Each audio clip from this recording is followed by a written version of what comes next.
자, 66페이지에 있는 108번째 항목입니다. 수학 삼각함수. 수학 삼각함수라고 하는 말은 지난 시간에 우리가 배웠던 뭐 통계적인 함수 이런 것 중에 하나의 블럭이죠. 여기는 이제 수학적인 함수와 삼각함수. 삼각함수는 우리 들어보셨을 겁니다. 뭐 사인, 코사인, 탄젠트 이런 거. 예, 시험에는 일치 안 나옵니다. 예. 그래서 여기서 그냥 부류가 수학 및 삼각함수라고만 되어 있는 거고 실제 시험에는 수학함수만 나옵니다. 그 중에 이제 썸이라는 함수가 나왔네요. 썸은 뭐죠? 합계를 구하는 거죠. 글자는 빼고요. 예, 숫자만 빈칸도 빼고요. 썸이프는 뭐냐면 조건에 맞는 합계를 구하는 겁니다. 근데 조건이 하나가 아니라 두 개 이상이 될 때는 복수형 S가 붙는다. 썸이프 S가 붙는다. 그 다음에 라운드 업, 라운드 다운이라고 하는 것은 반올림, 올림, 내림이라고 하는 거 기억을 하시면 되고요. 절대값이라는 건 뭐죠? 우리 수학에서 말하면 이렇게 x바 x 해가지고 이렇게 쓰잖아요. 그렇죠? 절대값인데 컴퓨터에 저는 이렇게 배웠어요. 수라고 하는 것은 수의 특성이 있는데 그 수의 특성이 뭐가 있냐면은 크기가 있고요. 부호가 있어요. 마이너스 5, 플러스 5, 하여튼 5만큼 벌어진 거죠. 0에서 5만큼 벌어진 거죠. 그런데 오른쪽으로 가면 플러스고 왼쪽으로 가면 마이너스. 우리 이렇게 배웠을 겁니다. 그런데 절대값이라는 건 뭐다? 부호는 생략하고 크기만을 본다. 크기만. 그 부호만 갖는 또 기능도 있어요. 양수면 플러스 1, 음수면 마이너스 1, 0은 0 이렇게. 그래서 양수냐 음수냐 물어볼 때 0보다 크냐 0보다 작으냐 묻는 게 아니라 부호값이 1이냐 부호값이 마이너스 1이냐 이렇게 따지는 그런 기능도 있고요. 자, INT는 뭐냐면 자기 자신을 넘지 않는 최대 정수값. 정수라는 말은 소수가 없는 거죠. 소수부가 없는 게 정수예요. 그러니까 소수부가 있는 수는 실수라고 부르고 소수부가 없는 거를 정수라고 하는데 자기 자신을 넘지 않는, 크지 않는 거죠. 5.5 그러면 5가 되고 마이너스 5.5 그러면 어떻게 되죠? 마이너스 6이 되는 거죠. 모드는 뭐예요? 모듈라. 나머지 구하는 함수입니다. 나머지. 그러니까 만약에 10,5 그러면 어떻게 돼요? 10을 5로 나눴을 때 나머지 0 뭐 이런 거죠. 10,4 그러면 어떻게 되죠? 10을 4로 나누니까 2.5가 되는데 이때 나머지는 뭐예요? 10을 4로 나누면 8 떨어지고 나머지가 2가 남잖아요. 그 나머지를 구한다 하는 거죠. 그 다음에 제곱근 SQRT 스퀘어 루트. 근데 예를 들어서 뭐 마이너스 제곱 루트 마이너스 5 이런 거 루트 마이너스 4 이런 안에 값이 음수이면 수학에서는 복수형 복소수로 들어가지만 우리 컴퓨터에서는 안에 값이 마이너스면 계산이 안 된다. 그러니까 루트 3 그러면 뭐 1.7 얼마 뭐 이런 거 예전에. 근데 파이는 뭐죠? 원주율 구하는 거죠. 우리가 3.14라고만 쓰면 오차가 생기고 3.141592 이렇게 쓰면 그것도 오차가 생기는데 요거는 3.141592 어쩌고 저쩌고 쭉 나가더라. 그래서 미국에서 전 세계에서 슈퍼컴퓨터가 새로 만들어지잖아요.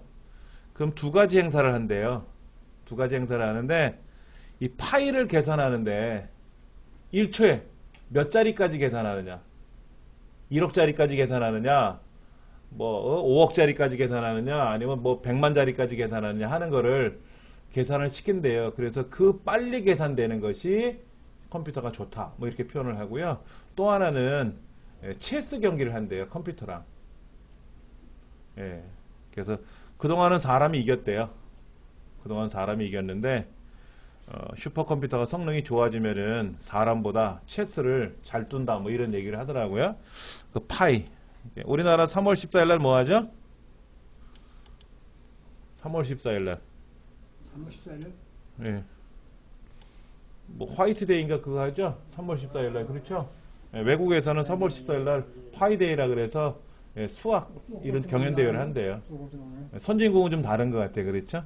그러니까 3월 14일 3.141592니까는 뭐 3시에 뭐 행사를 한다 뭐 이런 얘기를 하더라고요.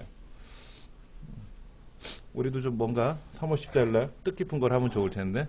파워는 뭐냐면은요, 거듭 제곱하는 거죠. 그러니까는, 파워는 파워 2,3, 그럼 2의 3승. 2,3이면 2의 3승. 트렁크는 무조건 자릿수를 잘라버리는 거예요. 자릿수 지정한 소수점 이하를 잘라버리는 겁니다. 양수든 음수든.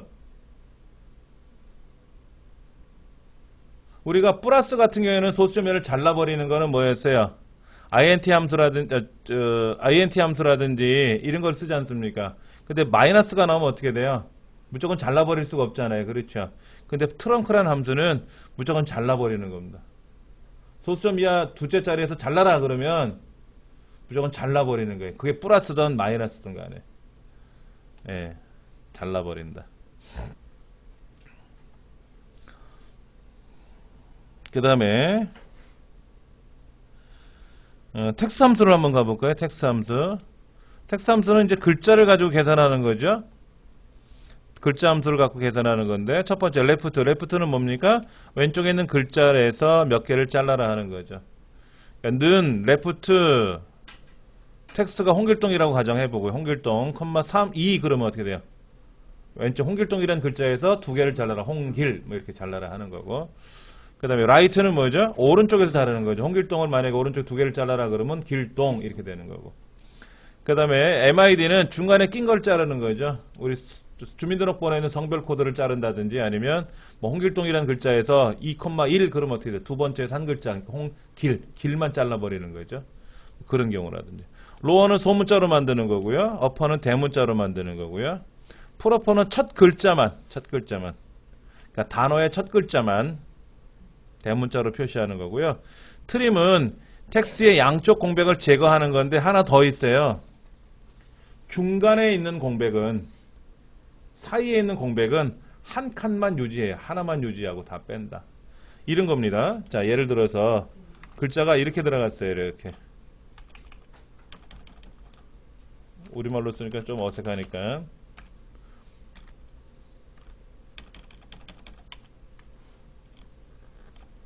이렇게 돼 있다 이거지. 이렇게. 그러니까 이거를 트림으로, 그렇죠? 트림으로 써라 그러면 하나만 잘하니까 트림이잖아요. 그렇죠? 그러면 이걸 잘라버리면 어떻게 되냐면 이거는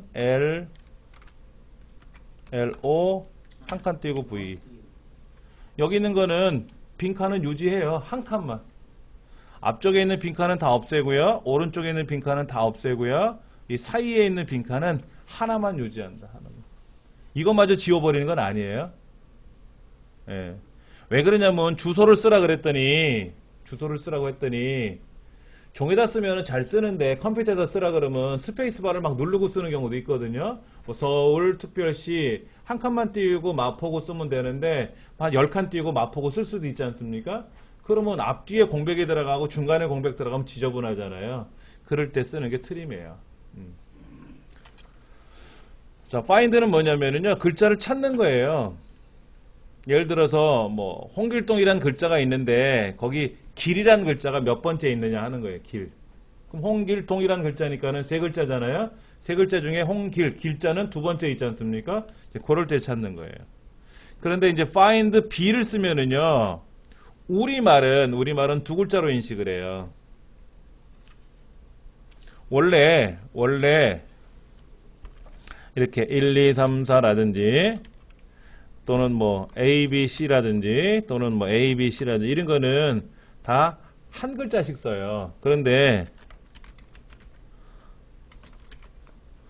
자 보세요. 하나, 둘, 셋, 넷, 다섯, 여섯, 일곱, 여덟, 아홉, 열 이렇게. 이게 10글자잖아요, 지금. 홍길동 만세도 10글자로 인식하는 거죠. 너비가 좀 다르잖아요. 그렇죠? 그런데 이제 2000년 이후에서부터는 유니코드라는 게 만들어져서 우리말이던 영어던 특수문자, 한자던 이런 것들을 전 세계 모든 글자를 미국도 그렇고 일본도 그렇고 중국도 그렇고 두 글자로 만들어요. 2바이트에다 2바이트로 만든다 이거지. 2바이트로. 예전에는 영어나 이런 숫자들은 1바이트고 우리말은 특수문자, 뭐 전화기 모양이라든지 손가락 모양이라든지 한자 이런 거는 2바이트로 표현했어요. 예. 이건 제가 앞부분에 컴퓨터 일반에서 말씀드렸어요. 그렇죠. 완성형 코드, 조합형 코드는 1바이트, 2바이트, 유니코드는 모든 걸 다 2바이트로 만든다 이거죠. 그러다 보니까 엑셀 같은 경우에 어떻게 하느냐? 자, 각각의 한 칸 띄우고 문자를 했어요. 그럼 벌써 이거 몇 글자죠? 한 칸 띄웠으니까 7글자가 되는 거죠. 그러니까는 쉽게 계산해서 우리말이든 영어든 눈에 보이는 걸 한 글자로 치자 하는 거죠. 그게 find예요. 그런데 옛날처럼 표현하면 뭐가 되는 거예요? 미국 사람들도 우리말을 한글을 쓰는 건 아니지만 특수기호는 쓰잖아요. 전화기 모양 같은 거. 이제 그런 거를 쓸 때는 find b라고 써주면은 그런 특수기호들은 2개로 인식을 한다. 그러면 여기서 말하는 A라는 글자는 몇 번째 있느냐 이거죠. A라는 글자는. 그럼 하나, 둘, 셋, 넷, 5번째 있는 거고요. 자, 만자는 몇 번째 있는 거예요? 하나, 둘, 셋, 4번째 있는 거잖아요. 그럼 find고, find B로 말하면 얘는 몇 번째가 되는 거예요? 7번째 있는 거죠. 하나, 둘, 셋, 넷, 5, 6, 7번째 있는 글자가 되는 거죠. 예, 그렇게 따진다 하는 거죠. 그 다음에 서치도 마찬가지예요. 서치도 몇 번째 글자 있느냐 하는 건데 서치 B를 쓰면은 우리말이나 특수문자 같은 경우는 2글자로 인식을 한다. 그 정도만 기억을 하시면 될 것 같아요. 예. 그 다음에 날짜와 시간 함수 같은 경우에는 날짜를 써놓고 날짜를 써주고 그러니까 이렇게 쓰는 거죠. 는 이어 가로 열고 2015년 03월 05일이라고 이렇게 만약에 써있다 그러면 여기는 2015년 3월 5일이니까 당연히 2015만 나오겠죠? 요 날짜에서 연도만을 빼내는 거죠. 연도. 네, 연도만을 빼는 게 2여고 먼스 함수를 쓰면 어떻게 돼요? 먼스 함수를 쓰면은 월만 빼니까 3월이라고 나오겠죠. 데이 함수를 쓰면 어떻게 되죠? 5라고만 나오겠죠. 예. 그 다음에 는 hour 라고 쓰고 현재 시간이 09시 24분 그렇죠? 09시 24분이란 말이에요. 그러면 이제 이러한 시간이 나와 있는데 이런 시간 중에서 hour만 빼면 어떻게 되죠? hour만 그러면 9가 되고 미니트를 뽑으면 24가 되겠고 세컨드는 지정을 안 했으니까 00이 되겠죠. 만약에 이제 이렇게 쓰면 어떻게 돼요? 이건 45초가 되는 거죠. 예, 그러면 이제 세컨드를 쓰면 45가 나오겠지. 예. 그 다음에 weekday. weekday는 뭐냐면은 날짜에 해당하는 요일을 번호로 표시하는 거예요. 자, 오늘이 지금 목요일이죠? 목요일이지 않습니까? 그러면 일요일부터 계산할 수도 있고 우리 달력을 보면 대부분이 어떻게 돼 있어요? 일요일부터 시작하잖아요. 그게 국제표기법이에요. 국제표기법이 어느 나라든 달력은 일, 월, 화, 수, 목, 금, 토 이렇게 나가요. 그래서 weekday 함수를 쓰는데 한번 볼게요. 는 weekday 함수를 쓰는데 여기다 날짜를 쓴단 말이에요. 날짜를 쓰면 이제 today라고 쓰면 뭐가 될까요? today. 오늘 날짜가 되겠죠? today. 그 다음에 여기다 일을 쓴단 말이에요. 일. 2를 쓰고 3을 쓸 수 있는 게 있어요. 여기도 1, 2, 3이 있지 않습니까? 1이라는 건 뭐냐면은 일요일이 1이 되는 거예요. 일요일이 1. 그럼 월요일은 뭐가 되죠? 2가 되겠죠. 근데 이제 위크데이를 옵션을 2를 쓰게 되면은요. 월요일이 1이 되는 거고요. 일요일은 7이 되겠죠. 그 다음에 요거는 월요일이 0이 되는 거예요. 그 다음에 화요일이 1이 되는 거고 이렇게. 그러면 일요일이 6이 되겠죠. 우리 시험에는 얘는 거의 안 나와요. 요거나 그러면 어떻게 일요일이 다시 6이 되겠지. 그렇죠. 일요일은 6이 되겠죠. 그렇죠. 6이 돼야 되는 거죠. 옵션 값에 의해서. 그러면 오늘은 목요일이니까 위크데이를 지정을 하는데 요 코드 뒤에 옵션 값을 안 쓰면 기본이 1이에요. 그러면 오늘은 1, 월, 화, 수, 목 5가 되겠네요. 5가 되겠죠. 옵션 값을 뭐를 쓰느냐 하는 건데 안 쓰면은 우리가 상식적으로 알고 있는 일요일이 1. 일요일이 1이니까 1. 저는 일요일이 1이라고 배웠어요. 그냥 1 똑같으니까. 예. 그런데 달력을 보면 대부분이 아니라 다 달력은 어떻게 나와요? 일요일부터 처음에 시작하잖아요. 예, 그거로 기억하시면 돼요. 아, 옵션 값이 일요일이 1이구나 하는 거. 그 다음에 데이스 360은 뭐냐면요. 1년을 12달, 한 달을 무조건 30으로 인식하는 겁니다. 그러니까 2월도 30이고, 2월도 30이고, 1월도 30이고, 1월도 30이고. 어떨 때 이거를 쓸까요? 360 배웠는데. 급여 계산할 때, 급여. 네, 그거를. 이 사람이 5일날 입사했어요. 그러면 그 다음 4일까지가 한 달 채우는 거잖아요. 그렇죠? 그러면 한 달에, 예를 들어서 한 달에 월급 이 사람이 100만 원이다 그러면 100만 원을 30으로 무조건 나누면 되죠. 그래서 월급 날이 15일 날, 20일 날인가? 20일까지 정산하고 25일 날 입금해 주잖아요. 한 5일간 정산 기간을 두는 거지 않습니까? 그렇죠. 그럼 이 사람이 5일 날 입사했으면 5, 6, 7, 8에서 20일까지 일한 거를 며칠간 일했다? 만약 20일을 일했다? 25일을 일했다? 그러면은 산 달을 무조건 30으로 정산하고 30분의 20으로 나눠가지고 한 달에 얼마? 그럼 하루에 얼마? 그럼 20일치 곱해주면 되잖아요. 그렇죠? 그렇게 계산할 때 데이스 360을 쓰는 거예요. 근데 이제 우리 시험 문제에서는 막 복잡하면 힘드니까 책 빌려간 날짜, 책 반납한 날짜, 며칠 걸리냐 이렇게만 문제를 내는 거죠. 책 빌려간 날짜를 왜 이거로 해요? 그럼 안 되지. 2월 달을 왜 30으로 계산합니까? 책 빌려간 날은 무조건 어떻게 하는 거예요? 날짜 수로만 계산해야지 데이스 360으로 계산하는 건 아닌데 만만한 함수가 요거다 이거지. 예.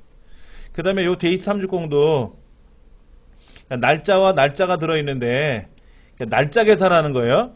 날짜를 이용한 계산법은 수식 쓰는 방법이 있고요. 수식은 뭐예요? 는 큰 날짜 뭐 빼기 작은 날짜 이렇게 쓰면 되죠. 그렇죠? 두 번째는 함수를 이용하는 방법이 있어요. 함수는 함수명 그러니까 지금 데이트 360이라는 함수명이 있잖아요. 그렇게 함수명을 쓰고 작은 날짜, 큰 날짜. 날짜와 날짜를 직접 뺄 때는 큰 날짜에서 작은 날짜를 빼야 돼요.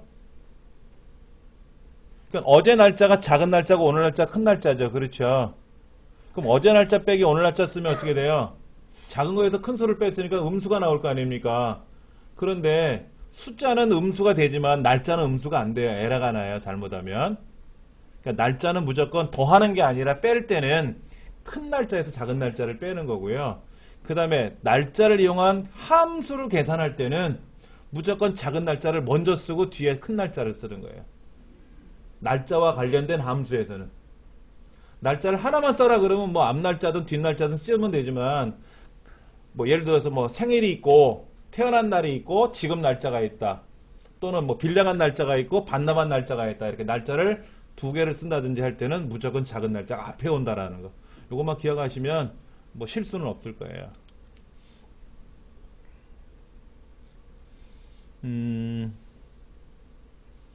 그 다음에 나오는 것이 이제 데이트네요.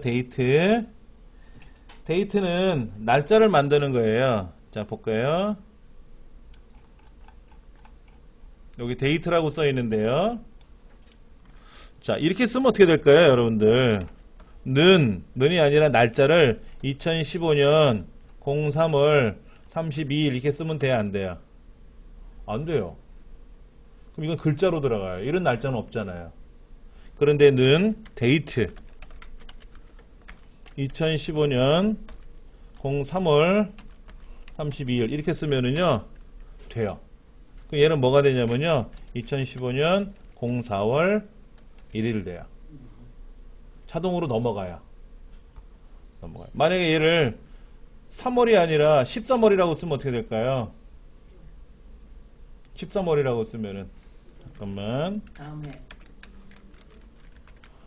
이걸 13일이라고 쓰면은요 13월이라고 쓰면 어떻게 되냐면 2016년 1월 32일이 되는 거죠. 그렇죠. 그러니까는 2월 1일. 그렇죠. 이렇게 되는 거죠. 근데 날짜를 직접 쓸 때는 안 돼요. 이건 안 되는 얘기고, 수신에서는 날짜를 직접 쓸 때는 에러가 나는데, 함수명에다가 이렇게 날짜를 지정해 줄 때는 그 날짜를 자동으로 다 환산해 준다. 그럼 어떨 때 좋으냐면은요, 우리 이제 청약 같은 거 하면은 처음에 계약금 내고 뭐 몇 개월 후에 1차 중도금 내고 몇 개월 후에 또 2차 중도금 내고 뭐 이런 거 있지 않습니까? 그러면 자기 날짜에서 달수에다가 여기다가 더하기 7개월 후 그러면 7 더하면 되죠. 이렇게 7개월 더하면 되죠. 그럼 10월이 되고 10월 달에도 7개월 더해주면 어떻게 돼요? 10월 달에 7개월 17월인데 17월이라는 거는 그 다음 해 5월이 되는 거죠. 그렇죠. 그렇게 계산이 돼요. 함수 안에서는. 타임은 10분초 지정해 주는 건데 마찬가지예요. 이것도 10분초가 넘어가면 어떻게 되죠? 초가 60초인데 만약에 65초 그러면 어떻게 돼요? 분이 하나 넘어가고 5초가 되는 거죠. 그렇게 지정을 하면 된다. 투데이는 뭡니까? 현재 날짜를 보여주는 거예요. 현재 무슨 날짜? 컴퓨터상에 있는 날짜. 화면 저 오른쪽 밑에 보면 날짜 있잖아요. 그렇죠. 이 날짜하고 시간이 나와 있는데 이 날짜와 시간을 보여주는 게 투데이예요. now는 현재 투데이는 날짜를 보여주고요. now는 시간을 보여주는 게 아니라 날짜와 시간을 같이 보여줘요.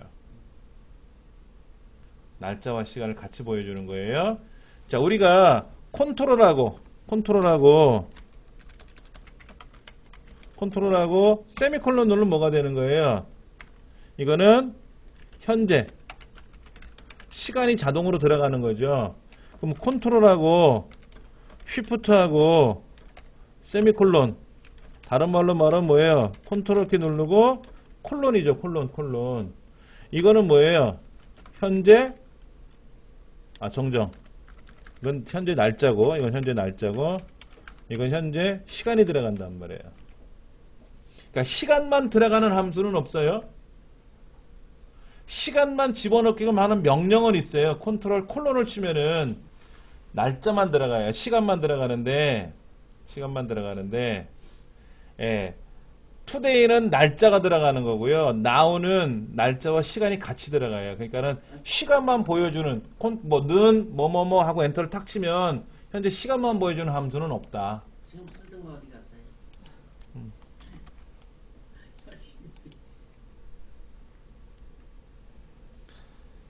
그 다음에 나오는 이데이트 같은 경우는요, 지정한 날짜를 기준으로 뭐 이전 날짜, 이후 날짜 이런 거를 계산하는 건데, 그 다음에 이후 먼스라는 것도 있고요. 휴면은 못 본 것 같아요. 이데이트 뭐 이런 거는요. 근데 워크데이는 간혹 나오더라고요. 워크데이는 뭐냐면은요, 날짜를 정해줘요. 예를 들어서 이런 겁니다. 는 워크데이라고 쓰고요. 예를 들어서 오늘 날짜를 쓸까요? 오늘 날짜니까는 예를 들어서 이제 2015년 03월 05일이 되겠죠. 그렇죠? 그로부터 20일간 일하래요. 오늘부터 시작해서 20일간 일하래요. 그래 놓고 휴일 날짜를 블럭을 정해줘요. 휴일 날짜가 예를 들어서 우리는 뭐 몇 월 며칠 날은 또 창사 기념일이라서 쉬고 몇 월 며칠 날은 또 야외 행사 때문에 쉬고 하고 엑셀 화면에다가 쉬는 날짜를 쭉 써놓는단 말이에요. 그러면 거기를 블럭을 잡아주는 거예요. 그러면 요 날부터 20일을 일하는데 휴일은 빼야 되잖아. 휴일은 일하는 날이 아니죠. 그렇죠. 그럼 3월 5일서부터 예를 들어서 20일이면 24일까지인가요? 본래는 24일까지 일해야 되는데 창사기념일 하루 빼먹고 뭐 야외 하루 빼먹고 그 2번 빠졌잖아요. 그럼 어떻게 될까요? 휴일이 2번 있었으면은 26일까지 가야죠. 그래야 20일간 채우는 거죠. 그렇죠. 어떤 의미인지 아시겠습니까? 봤어요. 그런 것만. 시험 문제에서 예전에 한번 나온 기억이 본 것 같은데, 예. 그러니까 토요일, 일요일은 자동으로 일을 안 해요. 토요일, 일요일은 일을 안 하잖아요. 본래 주 5일 근무니까. 근데 그거 빼고. 그러니까는 나보고 20일 일하라 그러면, 이제 이 날짜에 봤을 때, 달력에서 봤을 때, 토요일 7일 날 빼고, 8일 날 빼고, 14일 날 빼고, 15일 날 빼고 뺄 거 아닙니까? 그러니까 주중에 있는 것만 20일 일하는 거니까 하나, 둘, 셋, 넷, 다섯, 여섯, 일곱, 여기서 20일간 일하는 거죠. 그래 놓고 나서 그 다음에 중간에 뭐 3월 10일 날도 빠진대. 그러면 빠지고. 그럼 하루 더 늘어나는 거죠. 그렇죠? 별의별 함수가 다 있어요. 듣도 보지 못하던 신기한 함수들도 무척 많아요. 예. 그런데 이 밑에 있는 건 시험에 잘 안 나와요. 위에 있는 게 잘 나오지. 어떤 게 잘 나오냐? 이런 게 잘 나오는 거지. 이런 거. 옆에 있는 게 잘 나오는 거고 뒷부분에 있는 거 잘 안 나와요. 자, 그 다음에 이제 논리 함수. 논리 함수는 이건 뭐 기본입니다. 가장 많이 나오는 게 if 함수죠. if 함수. 자, if 함수라는 건 뭐냐면 if라는 이렇게 쓰는 거죠. 는 if 쓰고 또 조건식을 써요. 조건식을. 그럼 참일 경우하고 거짓일 경우가 있겠죠? 당신은 남자입니까? 물어보면 예, 아니오가 있잖아요. 는 if 성별이 남자입니까? 그랬어요. 그러면 예, 아니오가 있잖아요. 그러면 남자면 어디로 가라? 또 남탕으로 가고, 아니면 남자 아니면 여자잖아요. 그렇죠? 남자 말고 여자 말고 다른 거 있어요? 없죠? 그럼 여탕 가면 되겠죠. 둘 중에 하나지. 또 if A의 첫 번째 값이 10보다 크냐라고 물을 수 있죠. 10보다 크냐? 그러면 예, 아니오잖아. 크다? 그렇다? 아니다 이거잖아. 그럼 그렇다고 하면 12 초과가 되는 거고, 아니다 그러면 이하가 되는 거죠. 10보다 크냐고 물어봤는데 예, 그럼 뭐예요? 너는 10보다 크구나.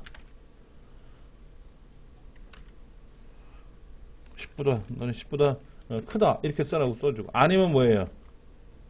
너는 10보다 10 이하구나. 이하. 미만이죠.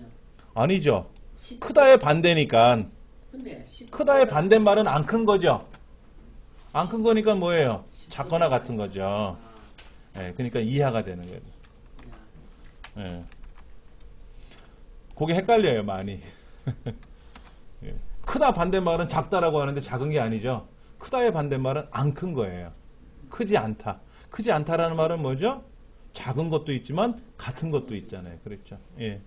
그러니까 이런 식으로 그러니까 조건을 하나 물어보는데 이 조건에 만족하는 것이 만족할 수도 있고 아닐 수도 있다라는 거죠. 그래서 참인 경우와 거짓인 경우를 놓고 여기에 이제 이 조건에 만족하면 인수 1을 하고 아니면 인수 2를 하고 뭐 이런 건데 이런 것도 있어요. 는 if 평균값이 70 이상이면 합격이에요. 합격. 그러면 70이 안 되는 사람은 불합격이냐? 물어봐야 돼요. 보류가 있고 불합격이 있어요. 50 밑으로 떨어진 사람은 불합격인데 그렇지 않으면 보류라고 둬서 다른 거를 또 테스트하는 게 있나 봐요. 그럼 여기 또 물어봐야죠. if 평균이 얼마? 50보다 크거나 같으냐? 그럼 뭐다? 이 사람은 보류예요. 보류. 근데 그것도 아니면 뭐예요? 이 사람은 불합격이지 뭐. 그러니까 경우가 지금 세 가지죠. 합격이냐, 보류냐, 불합격이냐. 세 가지 중에 조건을 물어봐야 되니까 if문이 2번 나와야 돼요. 아까는 조건이 2개였죠. 남탕, 여탕 두 개잖아요. 그럼 if를 한 번만 물어보면 돼요. 자, 예를 들어서 우리가 그런 거 매기는 게 수음이한가 매기는 거 있죠. 수음이한가는 조건이 5개지지 않습니까? 5가지면 if문이 몇 번 나온다? 4번 나온다.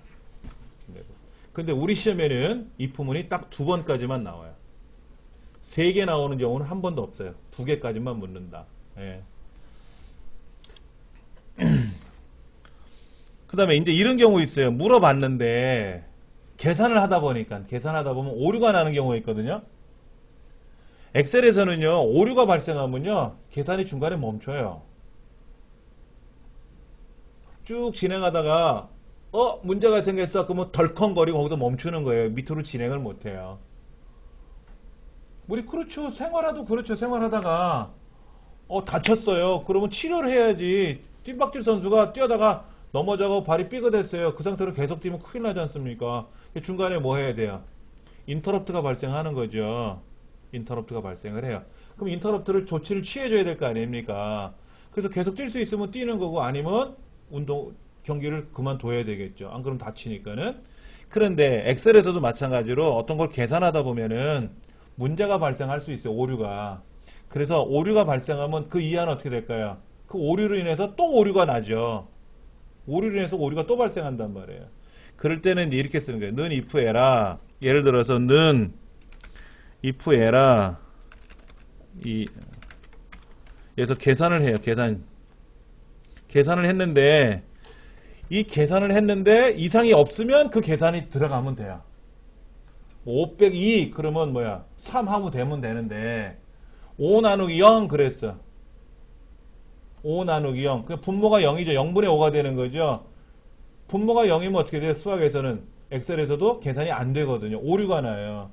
그럼 거기서 끝나버리거든요. 그런 경우에는 여기다가 오류가 발생했습니다. 라고 메시지를 보여주자 하는 거죠. 오류가 발생하지 않으면 계산을 했는데 오류가 발생하지 않으면 그냥 계산을 해요. 근데 계산을 했더니 문제가 발생할 수도 있지 않습니까? 어떤 걸 처리하다 보면 그러면 오류 발생이라는 메시지를 출력해라 이런 거죠.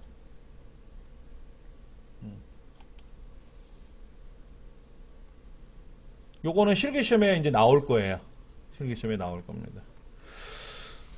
그 다음에 나트는 뭐죠? 나트는 이 들어있는 값의 반대예요.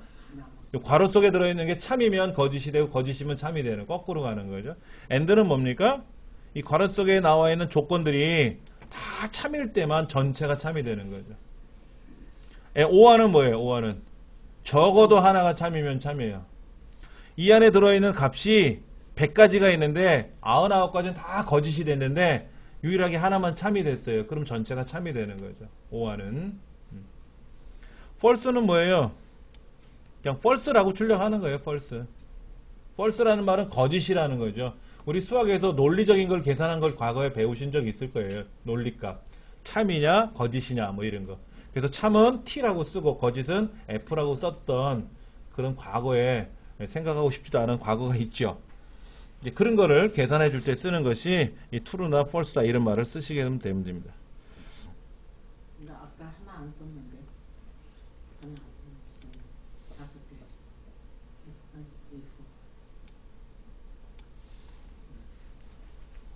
자, 그 다음에 이제 그 68페이지에 있는 112번의 찾기 참조 함수 있죠?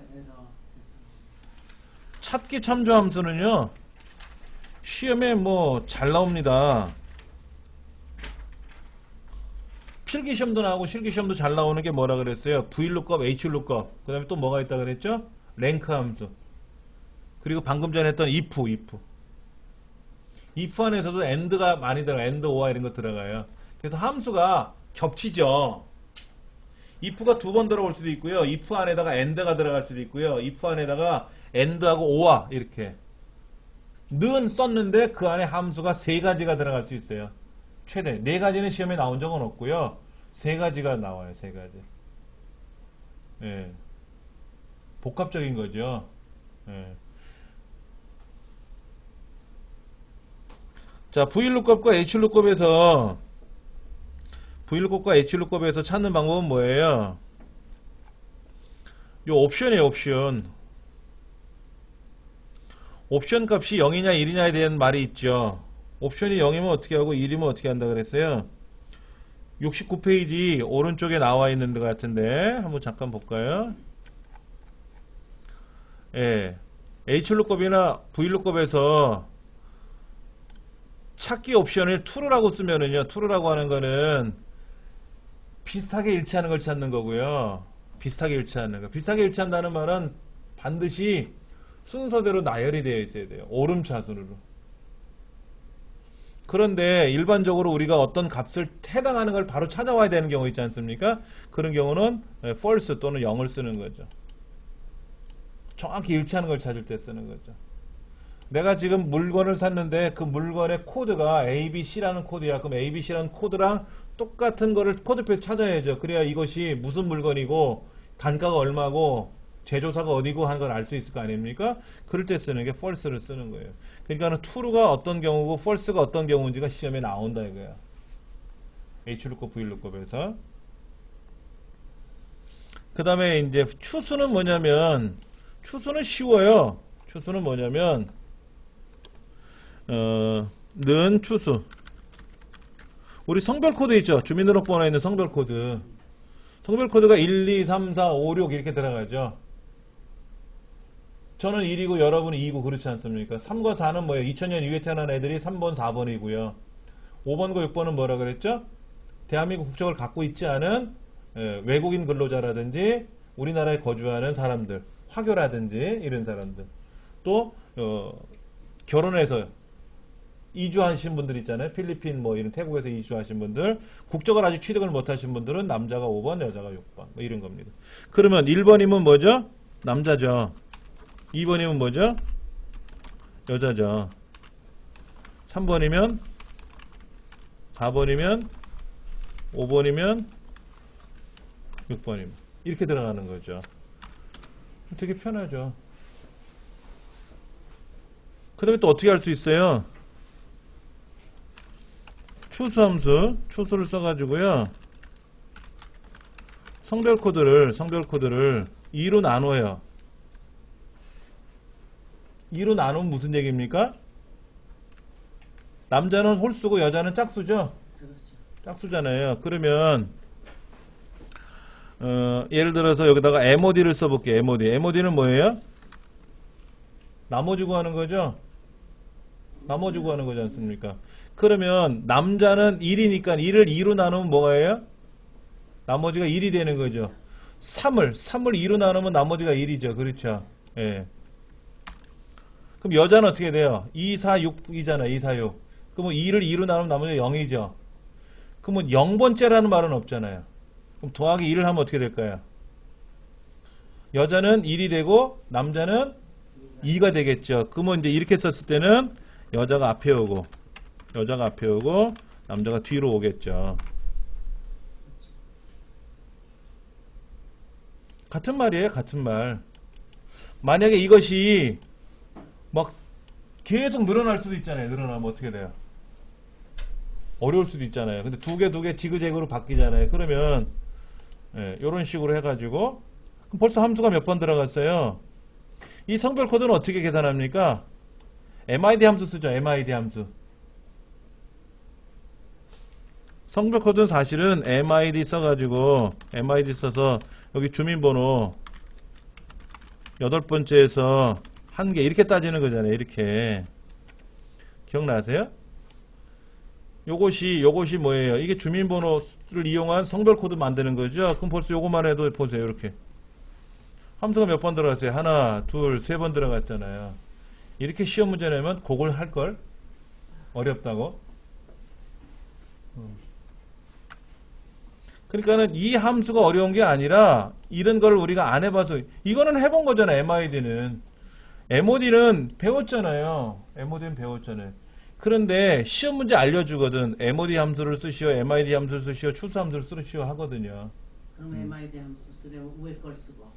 아니죠. 똑같은 걸 쓰는 거죠. 얘를 쓸 수도 있고 얘를 쓸 수도 있고 두 가지 중에 하나를 쓰는데 만약에 MOD 함수가 포함된 거를 쓰려면 아래 거를 써야 되겠죠. 자, 이런 것도 있어요. 시험을 봤어요. 시험을 봤는데 피아노 콩쿠르를 했어요. 그래서 1등은 대상, 2등은 금상, 3등은 은상, 4등은 동상, 나머지는 다 참여상 이렇게 주래요. 근데 100명이 시험 봤어요. 그러면 는 추수 여기다 이제 성적을 먹겠죠. 성적이 아니라 석차를 물어보겠죠.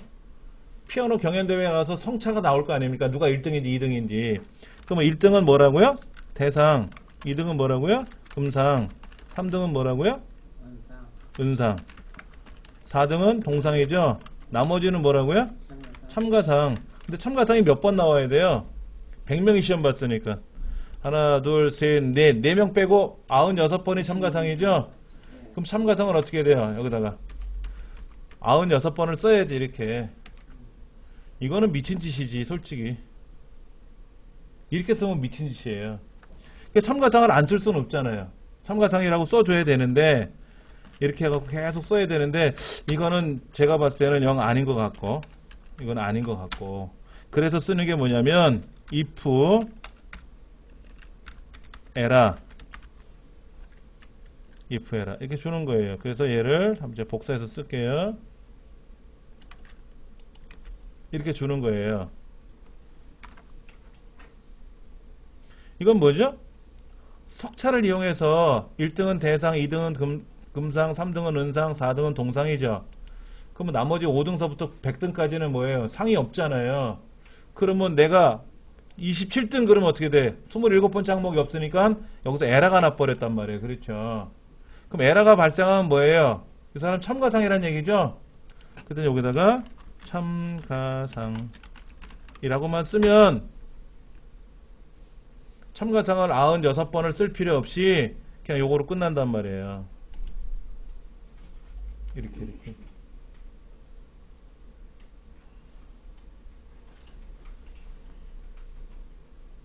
여기다가 제가 이렇게 쓸게요. 여기다가 뭐라고 쓰냐면 95번 기록을 해야 돼요. 95번. 근데 그럴 필요 없이 참가상만 그냥 얘를 포함하면 96번을 쓰는 거죠. 96번을 참가상. 근데 만약에 시험을 2000명에 보면 어떻게 돼요? 참가상 이렇게 되잖아. 1900 몇 번을 그 못할 짓이잖아요. 10만 명 시험 보면 10만 그럼 요렇게 딱 끝나면 되잖아요. 10만 명이 보든 100만 명이 보든 1등에서 4등까지는 동상이고 나머지는 다 참가상 주면 되잖아. 왜? 여기에서 오류가 발생했으면 오류가 발생하지 않으면 이걸 하고 오류가 발생하면 밑에 이걸 하면 되니까 깔끔하게 이걸 해결 보는 거죠. 아래 거 하나면 돼요. 그렇죠. 시험에 7명이 시험을 봤어요. 7명. 그래서 대상, 금상, 은상, 동상, 참가상 하면 7개는 나열할 수 있죠. 근데 2000명이 시험 봤다면 2000번을 나열할 수가 없지 않습니까? 그렇죠. 그럴 때는 아래 거를 쓰는 거죠. 그때는 아래 거. 그래서 시험 문제 보면은 몇 명이 시험을 봤는지 그리고 if 에라를 쓰라고 하는 건지를 보면 알아요.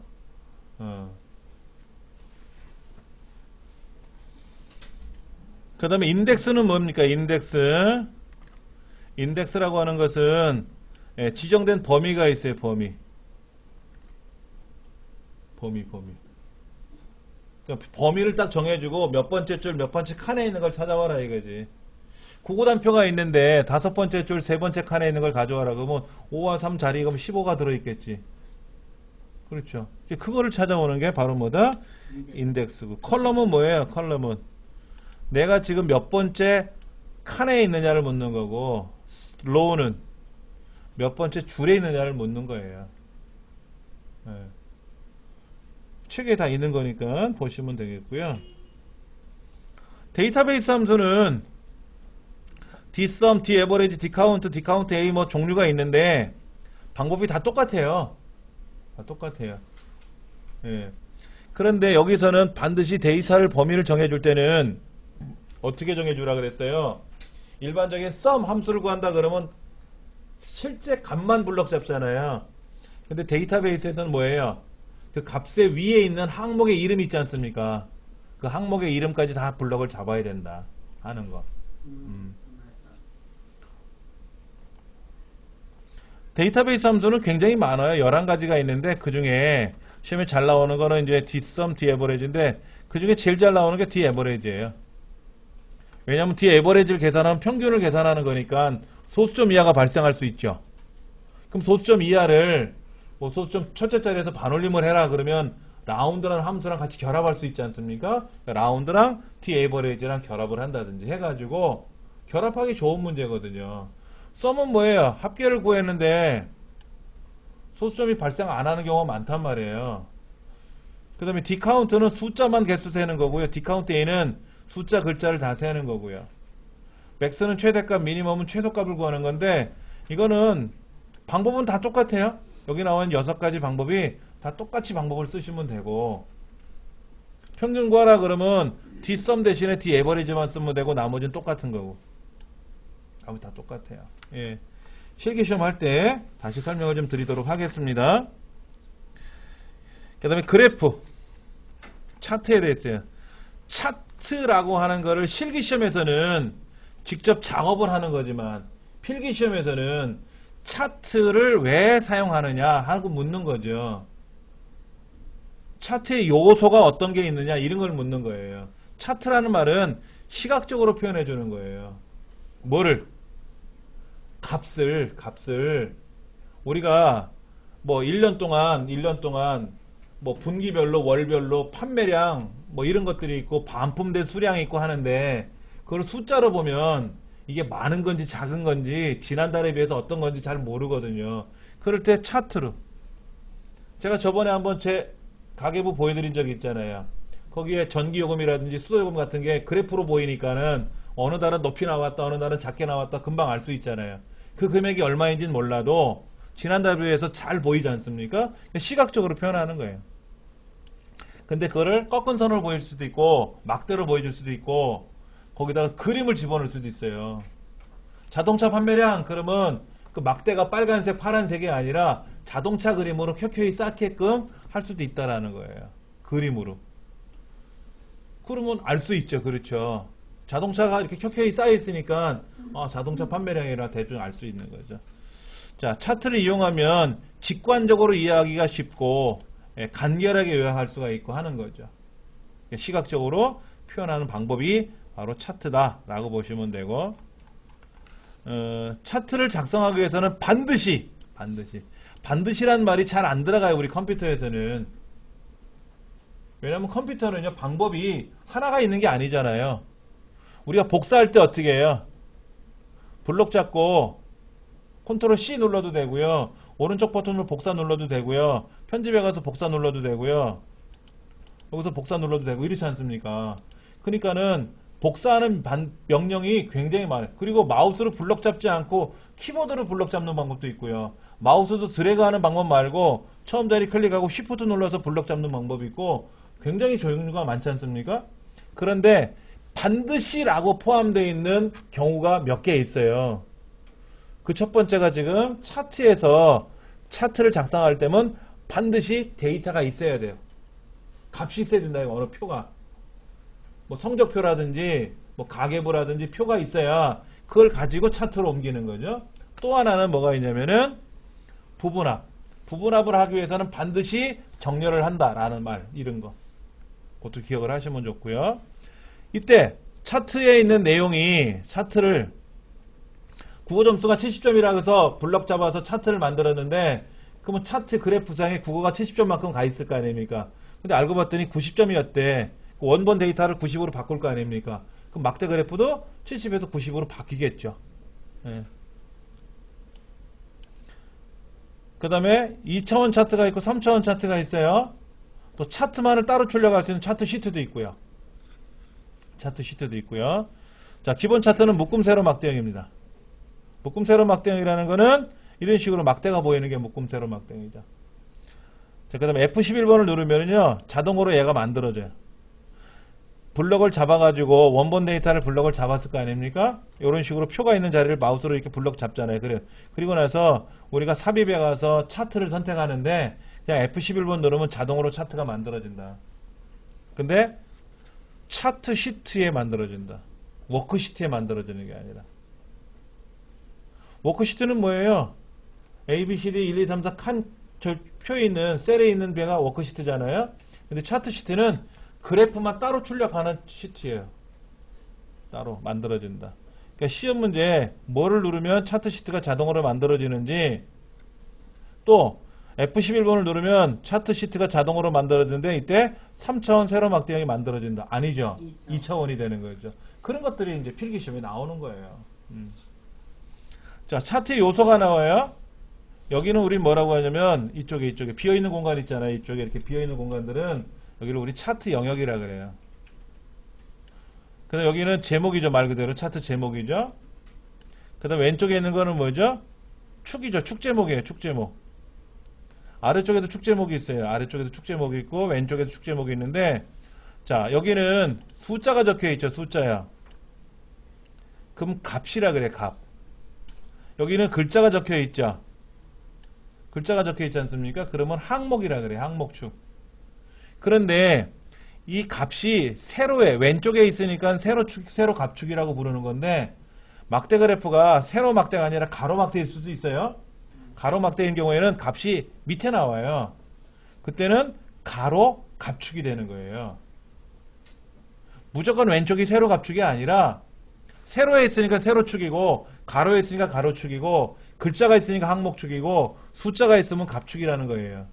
근데 이 값이 아래 나올 수도 있어요. 그러면 가로 값축이 되는 거예요. 그때는 왼쪽이 세로 항목축이 되는 거죠. 그리고 그 축에 있는 제목이라서 축 제목이라고 부르는 거죠. 여기를 왼쪽이나 왼쪽하고 아래쪽을 우리는 뭐라고 하냐면 주축이라 그래. 주축. 그 다음에 오른쪽에 있어요. 여기는 좀 오른쪽이 안 보이지만 오른쪽에도 눈금이 나올 수도 있거든요. 이걸 보조축이라 그래요. 위쪽에 나오게 할 수도 있어요. 위쪽에. 아래쪽이 아니라 위쪽에 나올 수 있어요. 그러면 이거는 보조축이에요. 그러니까 세로 보조축, 여기는 세로 주축, 아래는 가로 주축, 위에는 가로 보조축 이렇게 얘기를 하는 거죠. 예. 그 다음에 이제 막대가 보이네요. 그렇죠? 막대가 보이는데 얘가 지금 겹쳤어요? 안 겹쳤어요? 딱 붙었죠? 겹치기가 0이에요. 0. 근데 겹치기가 만약에 100이면 어떻게 될까요? 간격. 겹치기는 만약에 50 그러면 어떻게 될까요? 50% 그러면 어떻게 될까요? 반씩 겹치는 거죠. 그럼 어떻게 표현해야 된다? 이렇게 되는 거겠지 뭐. 막대가 있는데 떨어져 있는 게 아니라 반 겹치는 거 반. 50%. 100% 겹치면 어떻게 될까요? 네, 앞사람, 뒷사람, 앞사람 숨어 있는 거죠. 딱 붙어 있는 거죠. 그렇죠. 그런데 뒤에 값이 크면, 요 왼쪽에 있는 값이 크면은 작은 값이 앞에 딱 붙어 있어도, 이렇게 붙어 있어도 상관이 없는데, 왼쪽에 있는 값이 작아요. 오른쪽에 있는 값이 크면 어떻게 될까요? 큰 놈이 앞에 섰으니까 뒤에 있는 왼쪽에 있는 값이 가려질 수도 있겠죠. 겹치기를 했을 때 지금 겹치기는 안 돼 있는 거죠. 겹치기가 0이죠. 그 다음에 간격이 있어요. 간격. 이쪽 신소진이라는 사람 거에 값이 있고 오른쪽에 이은철이라는 사람의 값이 있는데 요 각각이 어떻게 됐어요? 여기요. 이렇게 공백이 있잖아요. 공백. 예, 이 간격이라 그래. 간격. 이 간격이 많아지면 어떻게 될까요? 간격이 많아지면 좀 떨어져 이거지. 떨어지려 그러면 이 신소진은 여기 있는데 이은철이가 저 밑으로 가는 게 오른쪽으로 가야 되지 않습니까? 근데 갈 공간은 없죠. 그러니까 막대가 그때는 좁아져요. 만약에 신소진이하고 이은철이랑 되게 친해. 그래서 간격을 0을 두면 어떻게 돼요? 옆집하고 나하고 딱 붙어서 하는 거죠. 붙어서 살면 얘를 또 앞으로 다 당기면 어떻게 돼요? 안 되죠. 그래서 이때는 그래프가 이 막대가 넓어져요. 넓어져야 옆집하고 딱 붙는 거 되는 거지. 예. 그러니까 자기는 그대로 있는 거예요. 붙어 그러면 내가 가는 게 아니라 내가 넓어지면 붙을 수가 있죠. 옆집하고 붙어버리는 거예요. 그리고 여기는 뭐가 들어있어요? 지금 900 무슨 숫자가 보이죠? 이렇게요. 숫자가 보이죠? 이거는 뭐라고 불러요? 값이지 뭐 값. 라벨. 레이블이라고 보통 불러요. 레이블. 예. 그 다음에 법례라는 게 보이네요. 법례. 근데 여기 지금 기본급에 대해서 선형, 여기 추세가 보여요. 요거 추세. 근데 이거는 개인의 성적이 서로 다른 사람의 성적이죠. 그럼 만약에 조명섭이라는 사람 말고 또 한 사람이 여기서 올 수도 있죠. 그럼 그 사람의 지금 점수는 어떻게 될까요? 기본급은 어떻게 될까요? 아마도 작을 것 같아. 추세가 내려가고 있잖아. 추세는 이런 데다 부여해주면 안 되지. 추세는 어떻게 해야 돼요? 추세가. 추세라는 말 의미가 뭐예요? 추세가. 올라가. 이런 추세로 가면 뭐 돈을 벌겠다, 돈 망하겠다 뭐 이런 거지 않습니까? 그러니까 이 사람은 지금 기본급을 가지고 신소진서부터 조명섭까지 추세를 보여주는데 이건 개인 사람들의 추세잖아요. 이게 아니라 예를 들어서 2011년도에는 기본급이 얼마였고 2012년도에는 기본급이 얼마였고 2013년에 기본급이 얼마였고 그러면 금액이 변동되는 게 보일 거 아닙니까? 그러면 2016년에는 이런 추세로 가면은 기본급이 올라가겠다 내려가겠다 이건 알 수 있는 거지. 추세라는 의미는 그렇게 생각하시면 돼요. 근데 여기는 그냥 추세를 한번 넣어줬다라는 의미지. 예. 자, 차트 영역은 어디라고요? 여기. 이 동네를 다 차트 영역이라 그래. 이 전체를. 근데 이 차트 영역에다가 여기다가 그림을 집어넣을 수도 있고 색깔을 집어넣을 수도 있어요. 그 얘기가 여기 나와 있고요. 그 다음에 이 차트 영역에다가 글자의 크기를 10 그러면은요. 여기는 글자가 다 10으로 변해요. 그런데 딱 여기만 선택해놓고 얘는 글자의 크기를 20 그러면 그때는 요거만 20이 되는 거고요. 그러니까 전체를 바꾸고 싶을 때는 차트에다 선택해놓고 크기를 10 그러면 전체가 다 10이 된다. 이렇게. 그림 영역은 뭡니까? 막대가 보이는 동네 있죠. 막대가 보이는 동네 여기. 그래프가 보이는 실제 동네 있죠. 여기를 그림 영역이라 그래요. 여기도 색깔을 바꿀 수가 있어요. 그림을 집어넣을 수 있어요. 차트 제목은 뭐 어딘지 아시겠죠? 차트 제목이 여기 있는데 이 차트 제목도 별도로 만들 수가 있고요. 뭐 눈금선은 뭡니까? 가로 눈금선 요거죠. 여기 눈금선 여기 보이네요. 눈금선을 안 보이게 할 수도 있고 보이게 할 수도 있고. 예. 이 눈금 여기 갑축에 있는 걸 가지고 우리가 컨트롤 1번 들어가면 뭐 최저값이 얼마, 최대값이 얼마, 간격이 얼마 이렇게 해서 이 간격도 조정할 수가 있고요. 아까 말씀드린 대로 세로 갑축, 가로 항목축인데 세로는 무조건 갑이 아니라 세로 항목축이 있을 수도 있다라는 거죠. 그런 것들 기억하시면 될 것 같아요. 범례, 데이터, 추세선 뭐 이런 거. 예. 잠깐 쉬는 시간 갖고 나세요. 차트 편집도 들어갈게요. 볼까요? 차트 편집. 차트의 종류를 바꾸려고 그래요. 아까 우리 차트가 막대 그래프였지 않습니까? 얘를 꺾은 선으로 바꾸려고 그래요. 통째로 바꾸려고 그래요. 아니면 이 중에 있는 아까 차트 중에 여기 수당이라고 되어 있는 거 있죠. 수당. 예, 요 작은 거 있잖아요. 작은 거.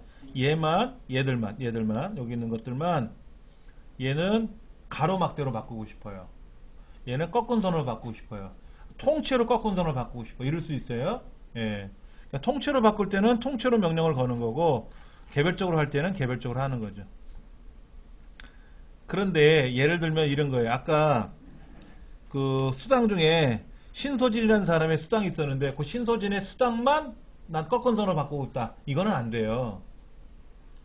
국어, 영어, 수학 시험을 봤는데 국어는 꺾은 선, 그 다음에 영어는 가로막대, 수학은 세로막대 이건 되는데 그 중에 홍길동 것만 따로 뭐 어떻게 이건 안 된다 이거지. 자, 차트 도구에 가서 차트 종류 변경을 누른다. 변경. 그 다음에 원본 데이터 및 계열 방향을 변경할 수 있는데 이따는 무조건 뭐를 선택한다? 데이터를 선택하고 나서 한다. 마우스 오른쪽 버튼 누르면 아까 그 그래프 있었던 거 있었죠? 거기서 오른쪽 버튼 누르면 데이터 선택이라고 나와요. 그럼 데이터 선택을 눌러서 이제 거기 가서 뭐를 바꾸는 거죠. 차트 위치를 변경할 수 있어요. 위치. 차트 위치는 뭐예요? 말 그대로 위치죠 뭐. 마우스로 드래그 할 수도 있고요. 데이터를 추가하는 방법이 있어요. 데이터 추가하는 거는요. 데이터 선택에 들어가서 추가하는 방법이 있고요. 또 하나는 국어, 영어, 수학 시험을 3가지를 시험 봤는데 거기에 과학도 들어갔네. 근데 과학은 빼먹었단 말이야. 그럼 과학만 블럭 잡아서 복사해가지고 차트에다 붙여넣기 컨트롤 V를 누르면 과학도 거기에 포함된다 이거지. 근데 과학을 제일 앞으로 당기고 싶어.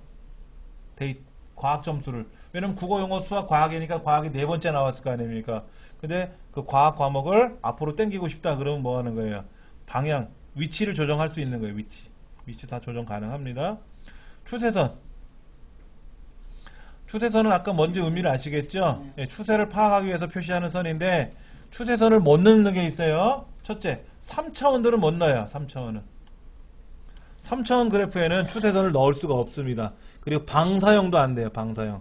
방사형은 뭐냐면 가운데를 기점으로 해서 펼쳐지는 게 방사형이거든요. 근데 추세선은 직선상으로 움직여야 되는데 원형이나 도넛형은 둥글지 않습니까? 방사형도 중앙에서부터 펼쳐지는 거예요. 근데 펼쳐지다 보니까 원을 그리게 될 수도 있지 않습니까? 그래서 얘들은 2차원이라도 추세선을 넣을 수가 없고요. 도넛형 아까 말씀드렸고 표면형 이런 거에도 할 수는 없다. 가로막대, 세로막대, 꺾은 선 뭐 이런 건 가능하다 하는 거죠. 그 다음에 3차원인 경우에는 3차원 회전을 해요. X축, Y축을 회전할 수 있다라는 거죠. 자, 레이블은 뭐예요? 아까 거기 보니까 값이 보인 적이 있었죠?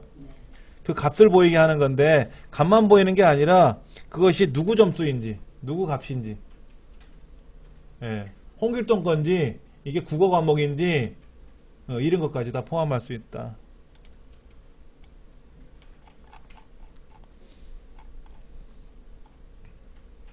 그 다음에 차트 편집 두 번째 보면 차트 제목 서식 변경하는 거는 뭐 컨트롤 1번 누르면 되죠. 마우스 오른쪽 버튼 누르면 차트 제목에 가서 마우스 오른쪽 버튼 누르면 차트 제목 서식이라고 나온단 말이에요. 그러면 그걸 꾸미는 거죠. 어떻게 꾸미는 거예요? 차트 제목에 들어간 글꼴을 바꾸는 건 아니에요.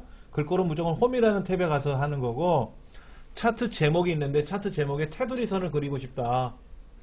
테두리선의 굵기를 뭐로 할 건지 색깔을 뭐로 할 건지 안에서 색깔을 채울 건지 그림자를 줄 건지 뭐 이런 식으로 꾸미는 거고요. 축서식도 바꿀 수가 있죠. 아까 보니까 뭐 0에서부터 100만까지가 있다 그러면 이거를 10만 단위로 갈 건지 뭐 20만 단위로 갈 건지 30만 단위로 갈 건지 뭐 그런 것들을 변경해 줄 때 쓰는 거고 예, 눈금선도 마찬가지예요. 눈금선도 점선으로 보일 건지 실선으로 보일 건지 빨간색을 넣을 건지 파란색을 넣을 건지 이런 거를 넣어줄 수가 있고 예, 계열 순서 변경하는 거 아까 있다 그랬죠. 국어, 영어, 수학, 과학인데 과학을 제일 앞에 보이게 주게 한다든지 뭐 이런 것도 가능하고요. 그 다음에 배경 그림 차트 영역에 막대가 보이는 뒷배경을 우리는 그림 영역이라 그랬지 않습니까? 여기다 색깔을 넣어줄 수도 있고 그림을 넣어줄 수도 있고 아까 겹치기 있었죠? 간격하고 겹치기 있었죠? 여기 보면 나와 있어요. 예. 마찬가지로 하시면 되고 근데 시험에 이런 것도 잘 나와요. 차트 종류가 굉장히 많지 않습니까? 가로막대, 세로막대, 꺾은선, 원형, 뭐 3차원 어쩌고 저쩌고 있는데 왜 그런 형태로 만드느냐 하는 거죠.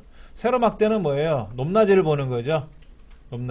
높낮이를 보면 어떻게 돼요? 길이를 가지고 네가 기네 짧으네 이걸 보는 거고 길면 값이 큰 거고 짧으면 값이 작은 거고 이게 가로로 보이든 세로로 보이든 보이는 거고요. 꺾은 선은 뭐 하는 거예요? 주로 추세가 나오죠. 예를 들어 이런 겁니다. 7월 1일 음료수 몇 개 팔렸다. 7월 2일 몇 개 팔렸다. 7월 3일 몇 개 팔렸다. 봤더니 뭐 7월 중순서부터 8월 중순까지는 온도가 높지 않습니까? 그랬더니 아이스크림이 많이 팔리더라. 그럼 막 그래프가 높이 올라갔다가 이제 8월 중순 지나면 이제 흐지부지 좀 내려가겠죠. 그렇죠. 그런 거를 이제 값의 변화를 표현할 때 많이 쓰는 거죠. 막대 그래프로 보는 것보다는 꺾은 선으로 보는 게 좋아요. 꺾은 선으로. 그 다음에 나와 있는 내용은 원형. 원형은 뭐냐면요. 하나의 항목에 대해서만 계산합니다. 예. 그러니까 국어, 영어, 수학 시험을 3과목을 봤어요. 시험이 10명을 봤습니다. 그럼 10명에 대한 3과목은 막대 그래프나 꺾은 선으로 보여주는 거지. 그 10명에 대한 3과목을 원형으로는 못 봐요. 그러니까 한 사람에 대한 국어, 영어, 수학을 가지고 표현할 거냐, 아니면 국어 점수 하나를 가지고 10명 거를 표현할 거냐, 그 하나의 요소만 갖고 한다 이거죠. 그러나 여기 밑에 보면 도넛형이라는 게 나오는데요. 도넛형은 원형하고 달리 10명의 3과목이 다 나와요. 여러 개를 한꺼번에 차트에 표현할 수 있어요. 원형은 무조건 하나의 요소만 갖고 하는 거고요. 분산형은 뭐예요? 분산형 얼마나 흩어져 있느냐 보는 거예요. XY 좌표로 이루어진 한 계열로 2개의 숫자 그룹을 나타낸다. 과학 공학용에 보통 많이 사용한다. 거푸명은 뭡니까? 세 개 값을 비교하는 것으로서 적어도 두 개의 값이 필요하다. 뭐 데이터 값이 세 개인 경우에만 사용할 수 있다. 뭐 첫 번째 값은 x축, 두 번째 값은 y축, 세 번째 값이 크기. 그러니까 x축과 y축이 있죠. 그 다음에 그 크기, 값에 그럼 어느 위치에 얼마큼 크기다. 그러니까 거품이라고 하는 거는 그림으로 그리면 x축하고 y축이 있는데 어떤 사람은 이만큼 있을 수 있고 어떤 사람은 이만큼 있을 수 있고 어떤 사람은 이만큼 있을 수 있고 어떤 사람은 여기 있을 수 있지 않습니까? 이렇게. 그러니까 이제 x축하고 y축이 있는데 그 x축하고 y축이 만나는 지점이 여기고 만나는 지점에서부터 크기가 얼마큼 되느냐 이거죠. 어떤 사람은 이만큼 돼 있고 어떤 사람은 이만큼도 될 수 있고 어떤 사람은 여기에 이만큼 있을 수 있고 이렇게 있을 수도 있고 이제 이렇게 해서 그 비눗방울 날아가는 것처럼 그렇게 보여주는 겁니다. 영역형 그런 거 있고 도넛형 아까 방사형은 뭐냐면요. 가운데서 얼마큼 많이 펼쳐지느냐 하는 거죠. 예를 들어서 이렇게 펼쳐질 수 있어요. 이렇게 돼 가운데서 여기에서부터 시작해 가지고 뭐 이렇게 막 펼쳐지더라 이거죠. 어떤 사람은 여기서 뭐 이렇게 펼쳐지더라 이거. 얼마큼 많이 분산되느냐 하는 거죠. 가운데서부터. 그러니까 이렇게 나오는 건 없어요. 무조건 가운데서부터 얼마만큼 많이 펼쳐지느냐 하는 거죠. 주식형은 뭡니까? 주식형은 5가지 항목이 있어야 돼요. 증권거래소에 개장할 때 아침 10시에 개장하나요? 9시에 개장하나요? 그러면 그때 시가. 그리고 4시 반에 문 닫잖아요? 종가. 가장 높이 올라갔을 때 고가, 가장 내려갔을 때 저가, 그리고 거래량. 이 5가지 숫자가 들어가야만이 그래프로 나타나는 겁니다. 근데 주식형은 저는 안 해봐서 모르겠어요.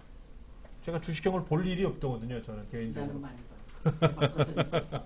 많이 보신 분들은 그게 눈에 쫙 올 겁니다. 아, 주식이 어떻게 움직인다 이런 거. 근데 저는 그냥 이론적인 것만 말씀을 드리는 거고요. 자, 이중축이라는 거하고 혼합형이라는 거는요. 없어요, 본래는. 없는데 이런 겁니다. 뭐 볼게요. 없는데 왜 에러가 났지? 여기 X축하고 이렇게 돼 있죠? 그래프가 이렇게 보이는 거죠? 여기 이제 이렇게 보이고, 그 다음에 이렇게 보이고, 이렇게. 이런 식으로 해서 여러 개가 이렇게 나열되는 거지 않습니까? 그런데, 아까 그래프 같은 경우에는 기본급하고 수당하고 보여주는 건데, 기본급은 100만원이고 수당은 50원, 이건 아니죠. 기본급이 100만원이면 수당은 20만원, 30만원이니까 얼추 비슷한 금액이 왔다 갔다 하거든요. 그런데 이런 거는 있어요. 우리 회사에서 근무하는 사람들의 직책이 있어요. 직책. 평사원이 있고 대리가 있고 과장이 있고 차장이 있고 국장이 있고 뭐 이럴 거 아닙니까? 그런 직책별 인원수하고 직책별 급여의 평균하고 그랬더니 대리는 우리 회사에 일반 평사원은 100명 있고 기본급이 100만 원이에요. 과장은 20명이 있는데 200만 원을 받아요. 그러면 200만이라는 숫자하고 20이라는 숫자가 너무 많이 차이가 나지 않습니까? 그거를 여기다가 100만이라고 표해주면 이게 100만이라고 가정하면 200만이라고 가정하면 20은 어디에 있어요? 20이 이만큼 나오지는 않겠죠? 저 바닥에 붙어있단 말이야. 그러니까는 막대 그래프나 무슨 그래프로 봤을 때 어떤 값의 차이가 너무 많이 나면 같이 못 보여주잖아요. 그럴 때 왼쪽에 있는 거는 인원수를 보여주고 오른쪽에 있는 거는 급여를 보여줘라 그러면 인원수는 여기 보여주고 그러면 하나는 막대 하나는 둘 다 막대로 보여줘도 상관없죠. 그래서 왼쪽의 막대는 왼쪽에 있는 숫자로 보면 되고 오른쪽에 있는 막대는 오른쪽에 있는 값으로 보이면 되게끔 이렇게. 그럼 얘가 이중축이 되는 거예요. 축이 2개 있다. 그 다음에 혼합형은 뭐냐면은요. 예를 들어서 국어 점수는 막대로 보여주고 영어 점수는 꺾은 선으로 보여주게끔 이렇게 하는 게 혼합형이에요. 근데 이중축 혼합형을 같이 많이 쓰죠. 이중축 혼합형을 가장 많이 쓰고요.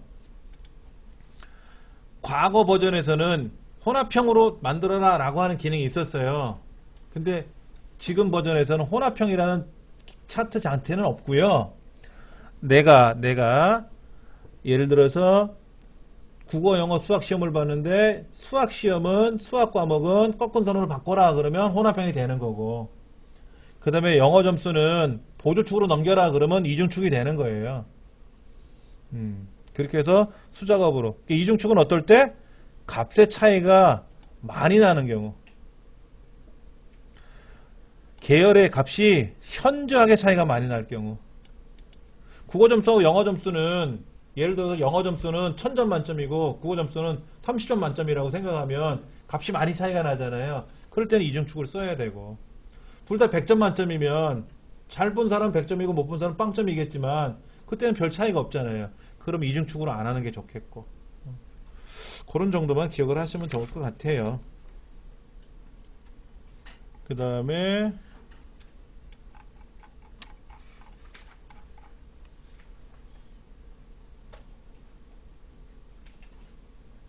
다 말씀을 드렸나요? 그러면은 틀 고정을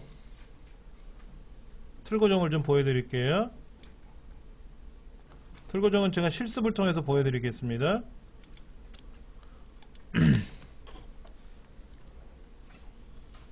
인쇄는 적용되지 않는다. 어떻게?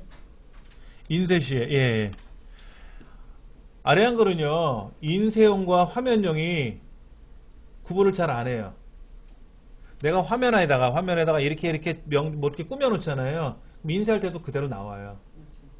근데 엑셀은요, 내가 인쇄할 때는 이렇게 해라 그러면 인쇄할 때만 그렇게 되고 화면에는 안 나와요. 그리고 화면에다 이렇게 꾸며 놓잖아요. 또 화면에만 나오고 인쇄할 때도 안 나오기도 해요. 그 별개예요. 엑셀이. 그래서 그게 좀 어떨 때는 어려울 수도 있어요. 자, 일단 여기 한번 볼게요.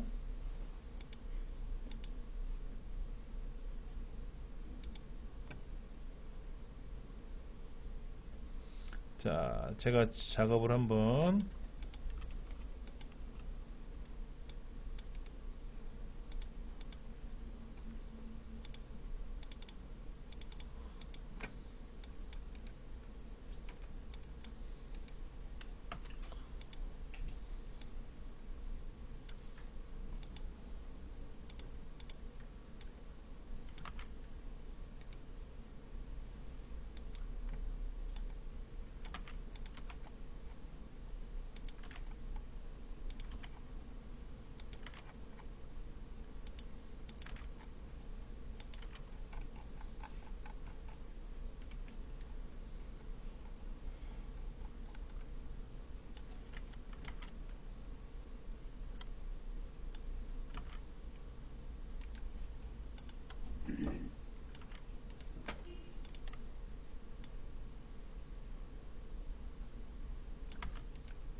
이렇게 한번 넣어볼게요.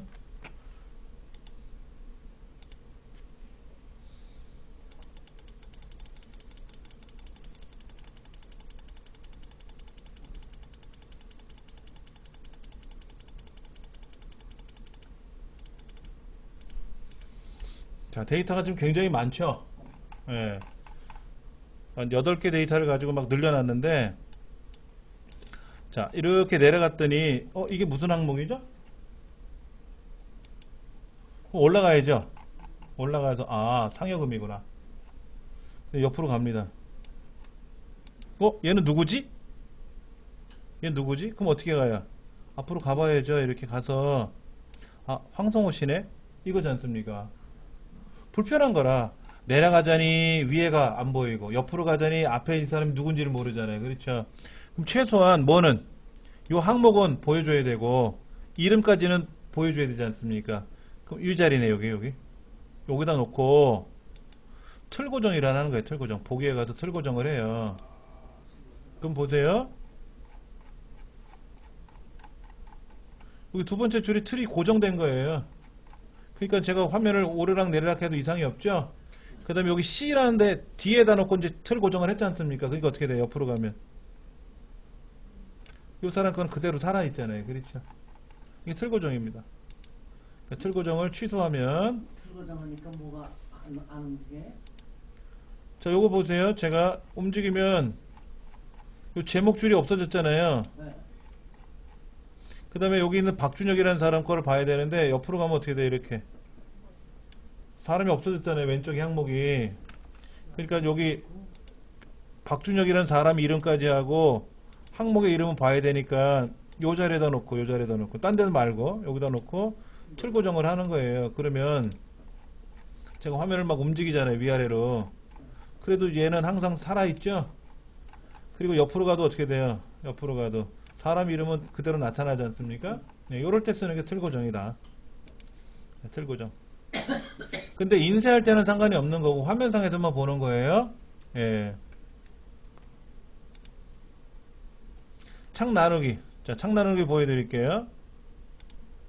자, 이렇게 올라가서 내려가서 보는 건 상관이 없는데 문제는 뭐냐면 여기 한 5번째 줄에 있는 데이터하고요. 저 밑에 2000번째 거랑 비교하려고 그래요.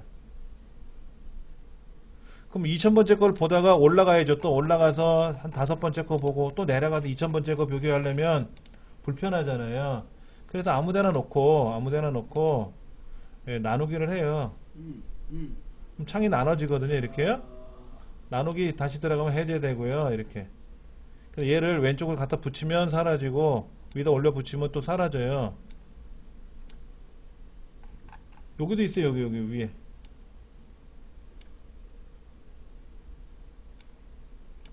요거 위에 오르락 내리락 하는 것 여기 보면 요거 하얀 줄이 있거든요. 얘를 쓱 잡아 당겨도 가로. 오른쪽에도 있어요. 오른쪽에 이렇게 하면 세로 이렇게 되고 이걸 조정할 수도 있어요. 통째로 조정할 수 있는데 자 먼저 볼게요. 자 위 거하고 여기 4번째 줄이죠. 4번째 줄 데이터하고요. 저기 2000번째 줄하고 같이 볼 수 있잖아요. 자 그 다음에 아까 여기에서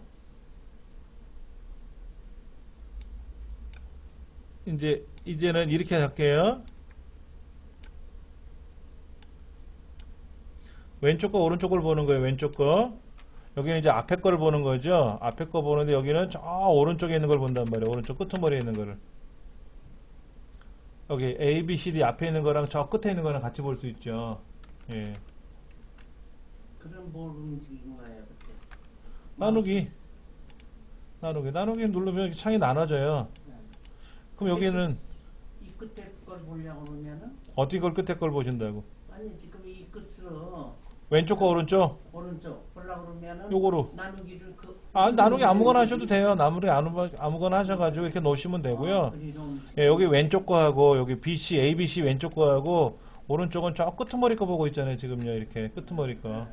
그 다음에 여기는 2번째 줄, 3번째 줄 거 보는 거고 밑에는 저기 2000번째 거 본단 말이에요. 이렇게 해서 볼 수 있단 말이지. 그래서 창을 좌우, 상하를 떨어져 있잖아. 떨어져 있는 걸 모아서 볼 때 그게 나누기다라는 거죠.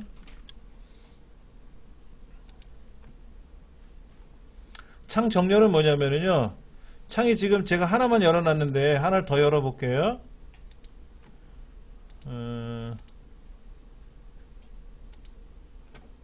창이 하나 지금 2개죠. 그렇죠. 또 하나 열어볼까요? 하나 더 열었고요. 4개를 열어놨어요. 밑에요. 그러면 여기에 정렬해 가서 가로 그러면 어떻게 돼요? 가로로 쭉 4개 열렸죠?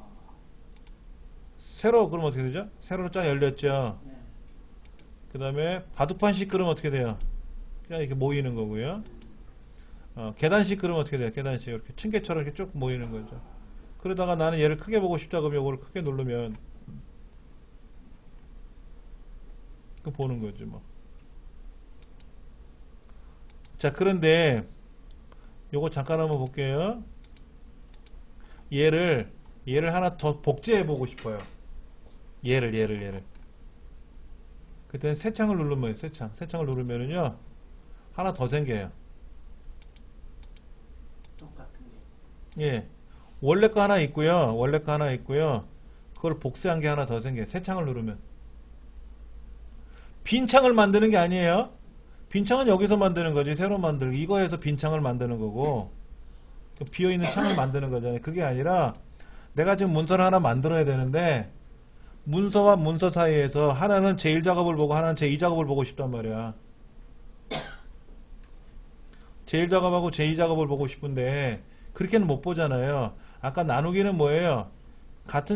여기 있는 같은 시트상에서 위 거 아래 거를 보는 거잖아요. 예를 들어서 하나는 1, 4분기 시트를 보고 있고 하나는 3, 4분기 시트를 보고 싶단 말이에요. 그때는 얘를 이렇게 나눠놨잖아요. 그 여기는 1, 4분기를 보고 여기는 2, 4분기 볼 수 있단 말이에요. 따로. 같은 파일인데 안 그러면 1, 4분기, 2, 4분기를 왔다리 갔다리 하면서 봐야 되니까 불편하죠. 똑같은 거 하나 복제해서 쓴다 이거지. 그게 새 창이다라는 게 새 창.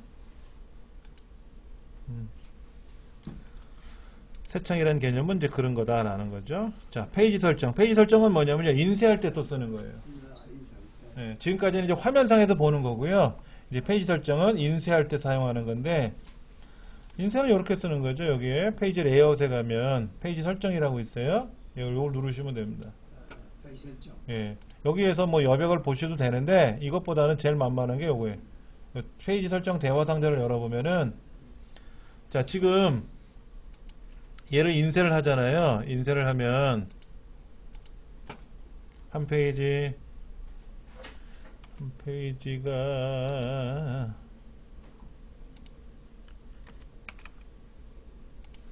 이렇게 나와. 한 페이지, 두 페이지, 세 페이지, 네 페이지, 다섯 페이지, 여섯 페이지, 일곱 페이지, 여덟 페이지, 아홉 페이지, 열하나, 열둘. 여기 12페이지까지 나온다고 써있네. 12페이지. 그러니까 우리가 한글 2007이나 이런 건 어떻게 해요?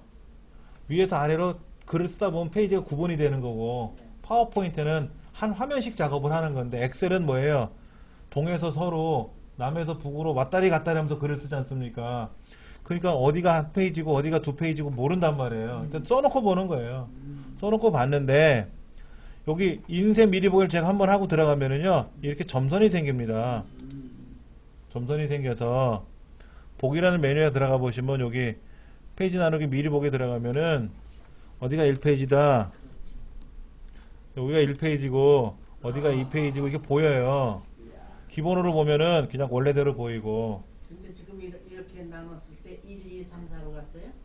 1, 2, 3, 4가요. 자, 보세요. 맨 처음 1이 왼쪽에 일단 여기 1이죠. 그렇죠? 여기가 1이죠. 그러면 이 페이지는 어디가 될까요? 아래가 될까요? 오른쪽이 될까요? 오른쪽이 될 것 같은데요? 뭐든지 위에서 아래로 내려갑니다. 그럼 밑에 끼. 예, 위 1페이지, 2페이지, 3페이지, 4페이지 가다가 이제 없으면 옆으로 가서 또 내려가는 거예요. 근데 선생님 말씀하신 대로 옆으로 1, 2, 3, 4 가고 밑으로 또 4, 5, 6 가게 할 수도 있어요. 그거는 여기 페이지 레이아웃에 가서 페이지 설정에 들어가면은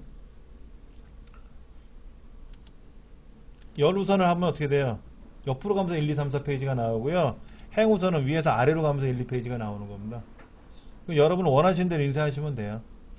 자, 페이지에 가서 난 가로로 찍겠다 그러면 어떻게 돼요? 가로로 찍는 거예요. 이렇게 가로로. 가로 어떤 의미인지 아시겠죠? 가로. 세로는 이게 세로고, 가로 세로 모르시는 분들은 없겠지. 상당히 예. 연습을 많이 해야겠네. 그 다음에 여백은 뭐냐면 왼쪽에 1.8인데 1만 쓰고 오른쪽에 1만 줘볼게요. 좁아지죠. 예, 그러면 좌우가 어떻게 될까요? 이제 9페이지로 인쇄되네요. 9페이지. 근데 이때 또 여기서 예를 들어서 얘를 가로로 만들면 어떻게 될까요? 가로로 만들면 12페이지네. 아, 여기 걸리네. 그 페이지 설정에 여백에 들어가서 얘를 좀 더 줄이면 어떻게 될까요? 아, 이거 줄이지 말고 이 전체를 좁히면 되겠다. 간격이 좀 벌어졌으니까. 그건 일일이 수작업으로 좀. 아니요, 전체 선택해 갖고요. 경계선 아무데나 더블 클릭하면 펼쳐져 있잖아요. 그렇죠? 얘를 더블 클릭하면 한꺼번에 모이고요. A는 좁히면 되죠? 이렇게 좁히면 되죠. 뭐. 그러면은 미리 보기 들어갔을 때 이제 8페이지로 됐네. 8페이지. 근데 지금 여기는 또 사람은 없죠? 여기. 이게 누군지 모르잖아. 여기는 또 항목이 있는데 여기 또 누군지 모르잖아요. 네, 중간에 뭐. 그 다음에 얘는 또 앞에 얘가 누군지 모르죠. 네, 이름이 없죠. 이름이 없죠. 어디는 항목이 없고 어디는 이름이 없잖아요. 그럼 미리 보기 우리 화면상에서는 오르락 내리락 하면서 볼 수 있는데 인쇄할 때 얘를 항상 같이 인쇄해 주고 싶을 수도 있고 요거는 꼭 같이 인쇄해 주면 좋겠어요. 이런 것도 있지 않습니까? 그런 거는 또 여기서 미리 페이지 설정에 들어가서 하는 거예요. 자, 시트에 가서 반복할 행은 두 번째 줄이고 반복할 열은 BC예요. BC. 자, 미리 보기 한번 해볼까요? 자, 1페이지, 2페이지, 3페이지, 4페이지. 어떻게 됐어요? 계속 위에 항목하고 왼쪽은 사람 이름하고 항목은 나오죠? 네. 페이지는 좀 늘어났지만.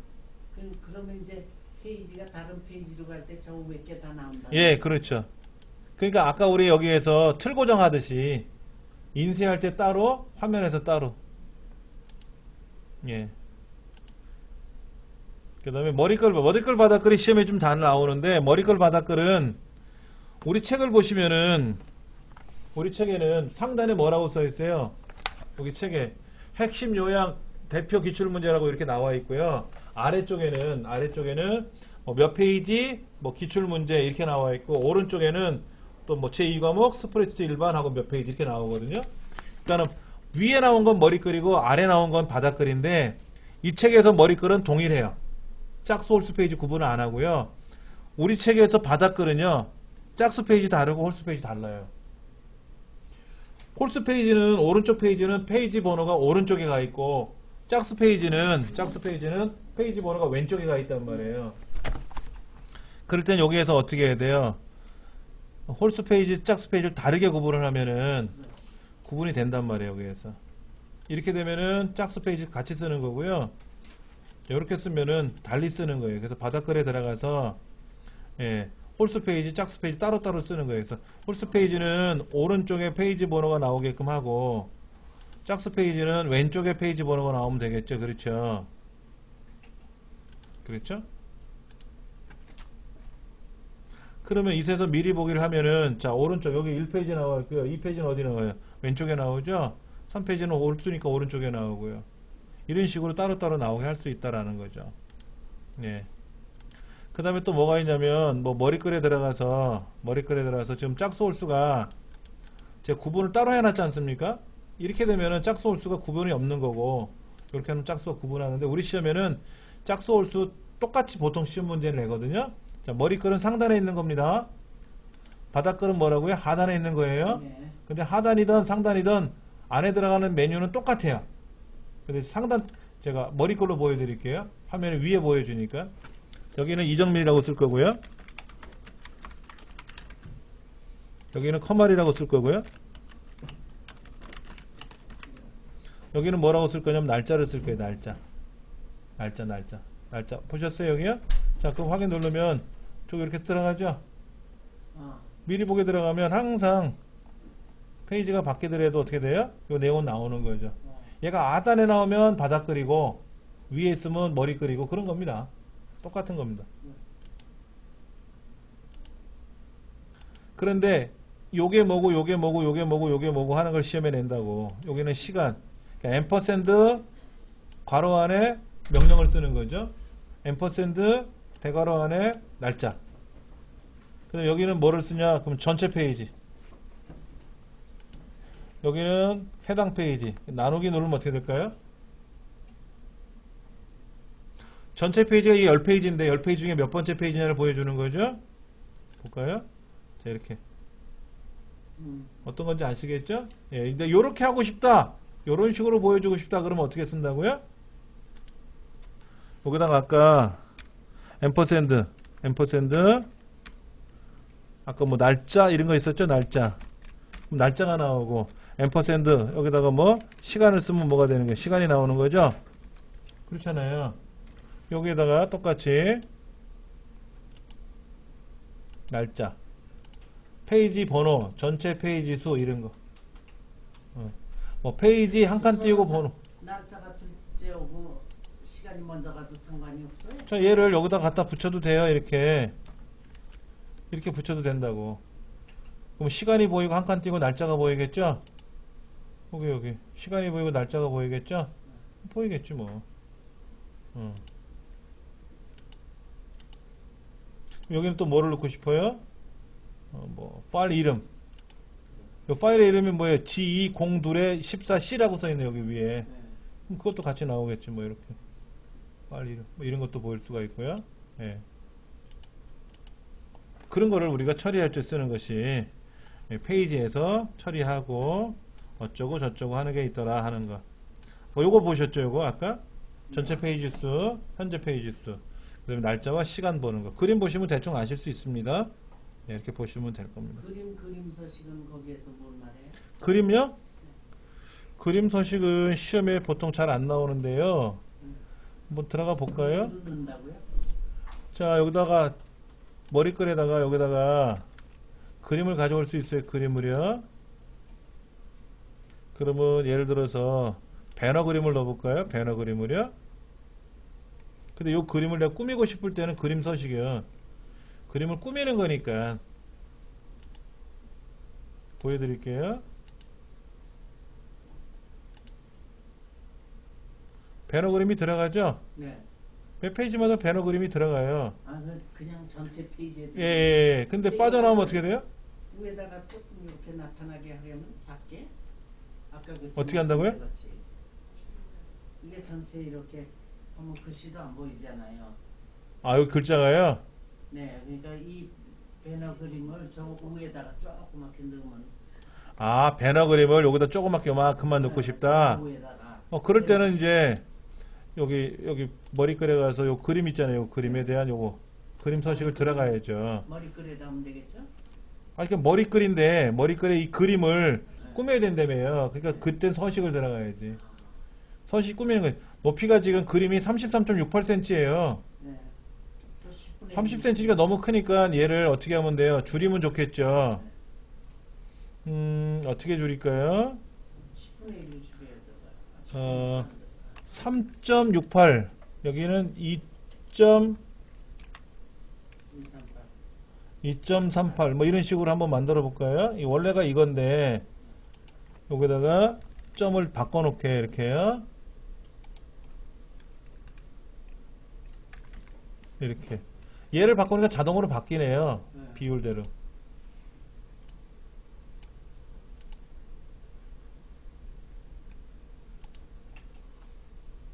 작아졌네 뭐. 근데 위치가 여기 오면 좋겠죠? 네. 여기 오면 좋겠잖아. 네. 어떻게 오면 좋을까요? 그러면 위치 바꾼 머리글. 여기 가서 얘를 아래로 내려야 되는데 아래로 내리는 위치가 있어요? 없잖아 지금. 네. 아래로 내리는 데가 없죠? 네. 그럼 보세요. 여기 앞에 놓고 엔터를 막 쳐요. 엔터를 치면 얘가 빈칸이 쭉 들어갔잖아요. 빈칸이. 그 저 밑으로 그림이 들어갔죠? 좀 노가다지 노가다. 그럼 더 내려야 되겠죠? 그림을 여기서 엔터를 너무 내려왔나? 그럼 올려야 되겠네요. 예. 이렇게 나오는 거죠. 이렇게. 이 화면에다가 배경 그림을 넣을 수 있어요. 여기다가 우리가. 근데 여기다가 우리 배경 그림을 넣으면은요, 문제는 뭐예요? 여기는 배경이 나오는데 인쇄는 또 안 되고요. 조금 전에 인쇄 미리 보기에서 배경이 들어갔잖아요. 네. 근데 화면에 또 안 보이고 그런 거예요. 지금 화면용 따로, 그림용 따로. 인쇄하면 안 나오는 거죠. 나오죠, 얘는. 얘는 인쇄용이니까. 인쇄를 누르면 나오는 거고요. 화면을 빠져 들어가면 어떻게 돼요? 여기는 안 나오고요. 여기는 안 나오고.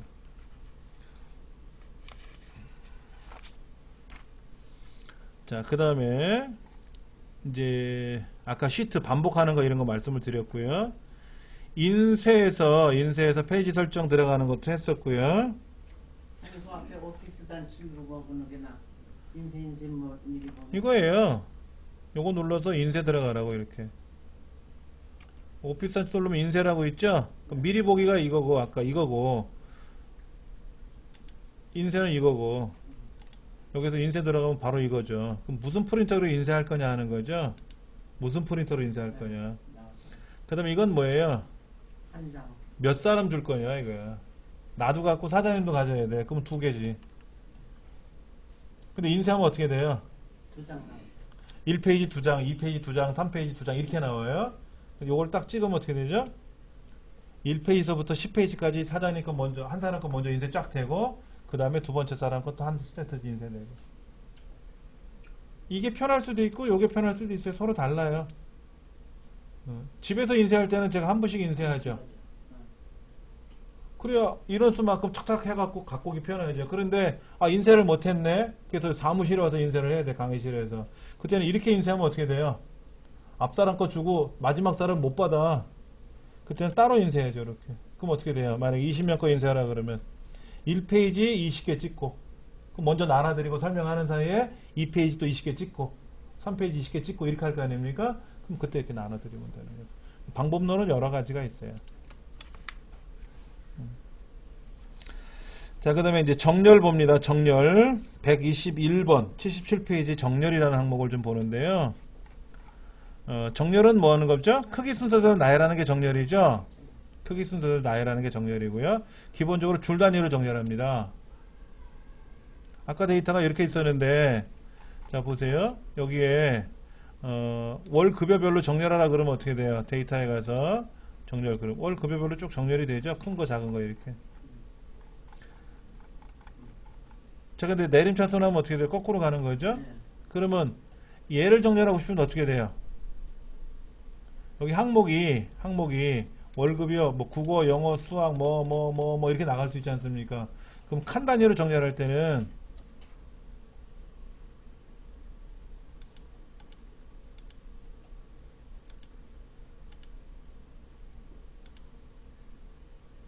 어떤 건지 아시겠어요? 지금은 위에서 아래로 정렬하는 거잖아요. 네. 위에서 가나다 위에서 아래로 정렬하는 건데 옵션에 들어가면 이건 뭐예요? 좌우로 정렬할 수 있다고. 좌우로. 그러면 두 번째를 기준으로 했을 때 정렬하면 어떻게 될까요? 거꾸로 가는 거죠. 여기 가나다 순으로 가는 거죠. 그렇죠. 그러니까 여기 뭐 에러가 났네. 예. 그러니까 위아래로 정렬이 가능하고 좌우로도 정렬한다. 시험 문제 위아래로만 정렬이 된다. 이건 아니고 뭐뭐뭐뭐만 이런 거는 대부분이 틀렸다라고 보시면 맞아요. 정렬에 관한 내용. 그런데 이제 정렬을 했을 때 문제는 뭐냐면은 크기 순서대로 정렬하라 그러면 숫자는 알겠죠. 숫자 크고 작은 건 다 아시고 글자는 뭐예요? ABCD 순서대로고 가나다 순서대로 하는 건 알겠는데 가나다라고 ABCD가 섞이면 어떻게 돼요? 헷갈리는 거잖아요. 그렇죠. 숫자랑 겹치면. 자, 글자는요. 어떠한 숫자보다 커요. 여기는 숫자가 있는데 여기는 글자잖아요. 그렇죠. 글자가 앞에 와요. 뒤에 와요. 숫자가 앞에 오고요. 이 책에도 보면 나와 있어요. 제일 숫자가 작아요. 숫자 중에는 작은 숫자, 큰 숫자 구별할 수 있으시겠고, 그 다음에 글자가 나온단 말이에요. 글자는요 특수문자, 그 다음에 영어, 한글 이렇게 나가요. 영문자가 앞으로 가고요. 우리말, 그러니까 영문, 국제어로 쓰는 영어가 앞에 가고, 자기네 말로 쓰는 뭐 독일어 뭐 이런 거, 일본어 이런 거, 중국어 이런 게 뒤로 간다라는 거죠.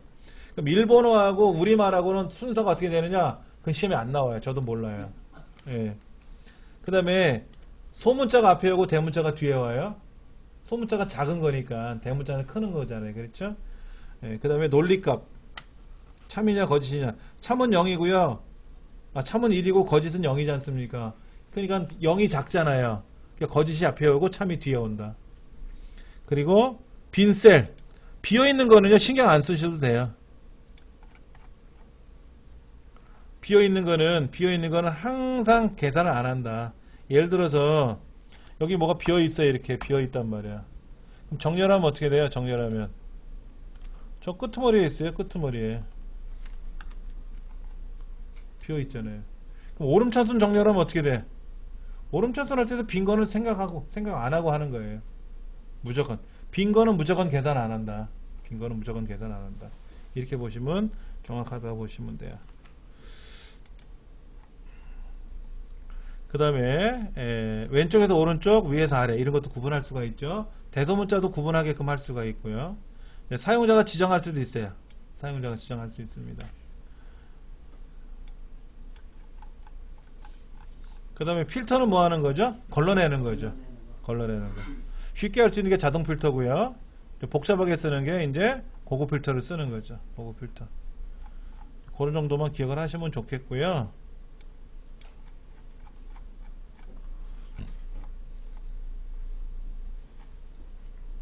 텍스트 마법사는 뭐예요? 글자를 쪼갤 때 쓰는 거죠. 우리 실기 공부할 때 처음에 데이터 입력하는 건 하지 마세요 그랬고, 외부 데이터 가져오는 연습했었잖아요. 그때 이제 컴마로 구분되어 있는 건지, 뭐 쉼표로 구분되어 있는 건지, 빈칸으로 구분되어 있는지, 세미콜론으로 구분되어 있는지, 이런 거를 해가지고 우리가 지정하면 되고, 예, 그렇게 해서 데이터를 가져오시면 충분히 가능합니다. 그 다음에 부분합은 뭐 할 때 쓰는 거죠? 부분합? 그룹별 계산이죠. 그룹별 계산. 그룹별 계산하려면 반드시 뭐 해야 돼요? 정렬을 해야죠. 정렬. 오름차순이든 내림차순 상관없어요. 정렬을 해야 돼요. 자, 보세요. 지금 여기에 전산실 기획부가 있잖아요. 그렇죠. 이렇게 있는데 이거를 우리가 가나다 순으로 정렬을 해볼게요. 이름 순으로 정렬했어요. 그러면 기획부가 여기 있고요. 전산실이 있고요. 기획부가 있고, 기획부가 여기도 있고 위에도 있잖아요. 그럼 부서별로 지금 인원수를 셀라 그러면 어떻게 돼요? 여기 기획부 몇 명, 또 밑에도 기획부 몇 명, 또 저 밑에도 기획부 몇 명, 이렇게 나올 거 아닙니까? 그러니까 얘를 기획부끼리 모아야지. 기획부가 다 모이고 이렇게 모아야 돼. 이게 가나다 순하고 상관없이 총무부가 중간에 끼던 앞에 있던 뒤에 있던 상관없어요. 이렇게 정렬을 해가지고. 예, 정렬하면 모이잖아요. 네. 예. 그래서 부분합에 들어가서 당연히 부서별로 이렇게 하면 되고요. 그다음에 여기 와서 뭐 예를 들어서 성명에 인원수를 계산하라 그러면, 예, 기획부는 현재 42명, 전산실 직원은 28명 하고 인원수가 나오지 않습니까? 예, 개수라고 나오지만 실제로는 뭐예요? 인원수죠. 이런 식으로 해갖고 전체가 112명이 이렇게 나오지 않습니까? 이런 식으로 부분합을 하기 위해서는 반드시 정렬이라는 작업을 해야 된다라는 거, 그걸 기억하시면 되고요. 이때 사용하는 함수가 아까 합계, 뭐 평균, 개수, 뭐 이런 거 있었다 그랬어요. 이런 것도 시험에 나오더라고요. 다음 중 부분합에서 사용하지 않는 함수는 뭐가 있느냐? 중간값, 뭐 이런 거. 중간값은 계산하는 거 아니었죠? 하는 거 기억을 하시면 좋겠고요. 그 다음에 피벗 테이블은 뭐 하는 거죠? 피벗 테이블. 피벗 테이블은 우리가 지금 부분합을 하게 되면은 정렬을 해야 되는데, 그럼 예를 들어서 부서별로 정렬을 해놨어요. 근데 부서별이 아니라 직책별로 또 인원수를 카운트를 매길라 그래요. 합계를 평균을 계산하려고. 그러면 부서별로 또 정렬을 했다가 계산이 끝나고 나면 직책별로 또 계산해야 되고 불편하지 않습니까? 근데 피벗 테이블은 상관이 없죠. 부서별로, 직책별로, 다른 거별로 마음대로 항목을 나열시켜 갖고 명령을 걸면은 바로 계산이 되는 거죠. 정렬할 필요가 없는 거예요. 굉장히 편리한 기능인데, 여기. 예, 기억나실 겁니다. 그렇죠? 예. 근데 이제 피벗 테이블에서 사용자들은 피벗 테이블을 명령을 걸면은 엑셀이 계산을 해주니까 문제가 아닌데, 엑셀 입장에서는 피벗 테이블을 굉장히 무서워해요. 자, 가나다 순으로 제가 정렬을 다시 해볼게요. 자, 그러면 기획부도 있고, 기획부가 위에도 있고, 아래도 있고, 막 섞여 있지 않습니까? 그러면 이제 삽입에 가서 우리가 피벗 테이블을 만들잖아요. 이렇게 만들지 않습니까? 피벗 테이블이 여기에 예를 들어서 부서별로 가져올 수 있고, 그 다음에 급호별로 가져올 수도 있고, 이렇게 가져오는 거죠. 그래서 성명에 인원수를 계산해 보자, 이런 거예요. 그러면 기획부에 있는 3 하나 둘이라는 급호를 갖고 있는 사람이 14명이고 이렇게도 나올 수가 있는 거죠. 그러니까 이거 정렬을 안 한 거잖아요. 지가 알아서 해주는 거예요. 데이터가 막 흩어져 있는데 알아서 기획부는 기획부에 다 개수를 계산해요. 그런데 이제 문제는 뭐냐면, 원래 있는 데이터가 여기 기획부가 아니라 이 사람이 영업부라고 해볼까요? 영업부가 있나? 영업부가 있나? 자, 넣었어요. 안 바뀌었잖아요. 여기서는 뭐를 해야 된다? 새로 고침을 딱 눌러주면 영업부가 하나 나오는 거죠. 이제. 그럼 아까 기획부에 있던 인원수가 줄어들었죠? 영업부로 갔잖아요. 그렇죠? 이렇게. 그러니까 엑셀에서는 자동으로 계산하잖아요. 뭐를? 합계를 계산하라. 그럼 원래 데이터가 바뀌면 자동으로 합계가 나오는데 피벗 테이블은 하나가 바뀔 때마다 자동으로 계산하려면 너무 버거운 거예요. 그래서 반드시 세로 고침을 눌러야만이 반영이 된다라는 거. 그것만 기억을 하시면 좋을 것 같아요. 목표값 찾기 뭐 이런 거 기억나시죠? 목표값 찾기 같은 거 기억나실 겁니다. 시나리오는 뭐였어요? 시나리오는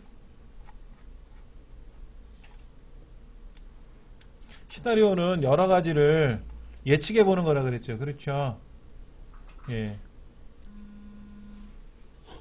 깜짝 놀라다. 자, 그 다음에 또 뭐가 있었습니까? 데이터 통합. 데이터 통합은 어떤 거예요?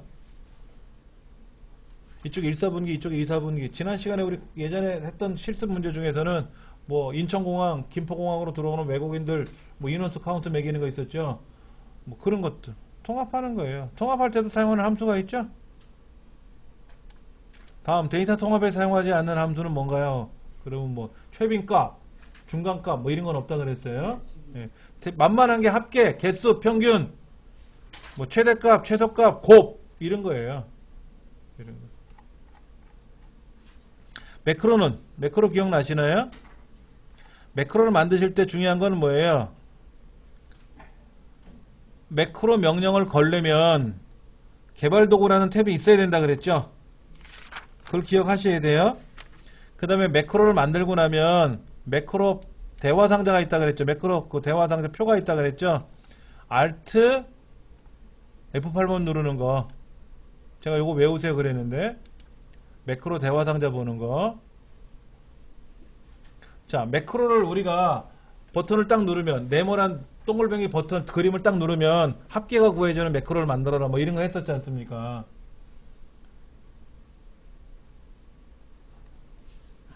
그 다음에 F5번 키를 누르면 비주얼 베이직 에디터가 나와서 매크로를 편집할 수가 있고요.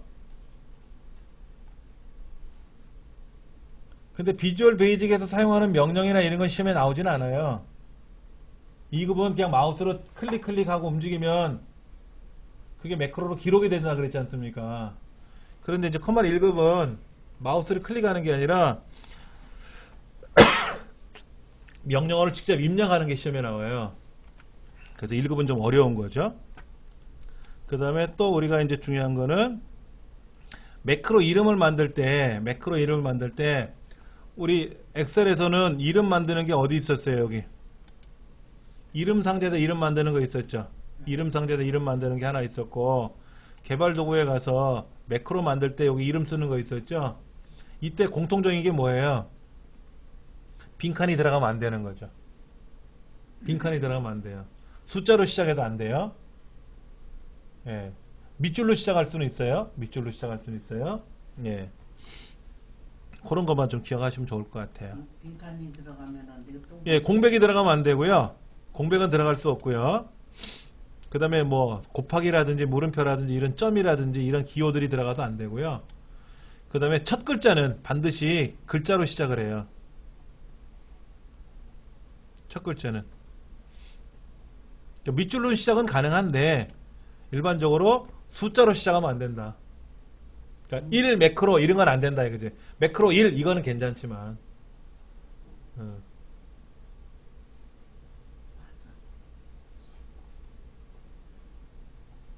자, 그 다음에 영문자로 바로가기 키 지정 이거예요.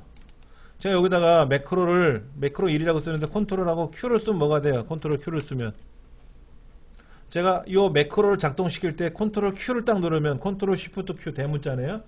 소문자로 쓰면 제가 컨트롤 Q를 딱 누르는 순간 이 매크로가 쫙 작동이 되는 거죠. 근데 컨트롤 C 누르면 뭐가 돼요? 컨트롤 C라고 제가 만들었잖아요. 그러면 이제 예를 들어서 우리가 블럭을 잡고 컨트롤 C는 복사를 해야 되는데 매크로 명령으로 먹어 들어갔잖아요. 그럼 복사가 아니라 이 매크로가 작동이 되는 거예요. 매크로를 만들 때는 영문자, 컨트롤하고 영문자를 가지고 하는데 대문자, 소문자를 구분할 수가 있어요. 그럼 컨트롤 A는 뭐예요? 전체 선택이고 컨트롤 B는 진하게 만드는 거고 컨트롤 C는 복사고 뭐 컨트롤 X는 잘라내기인데 만약에 내가 컨트롤하고 A를 눌러버렸단 말이에요. 그러면 전체 선택이 안 되고 그 매크로가 작동이 된다는 거죠. 그런 거 주의하셔야 돼요. 예. 근데 매크로가 저장된 위치가 세 군데가 있는데 개인용 매크로 통합 문서, 현재 통합 문서, 새 통합 문서. 근데 개인용 매크로 통합 문서에는 personal.xlsb라고 하는 파일에 저장이 된다.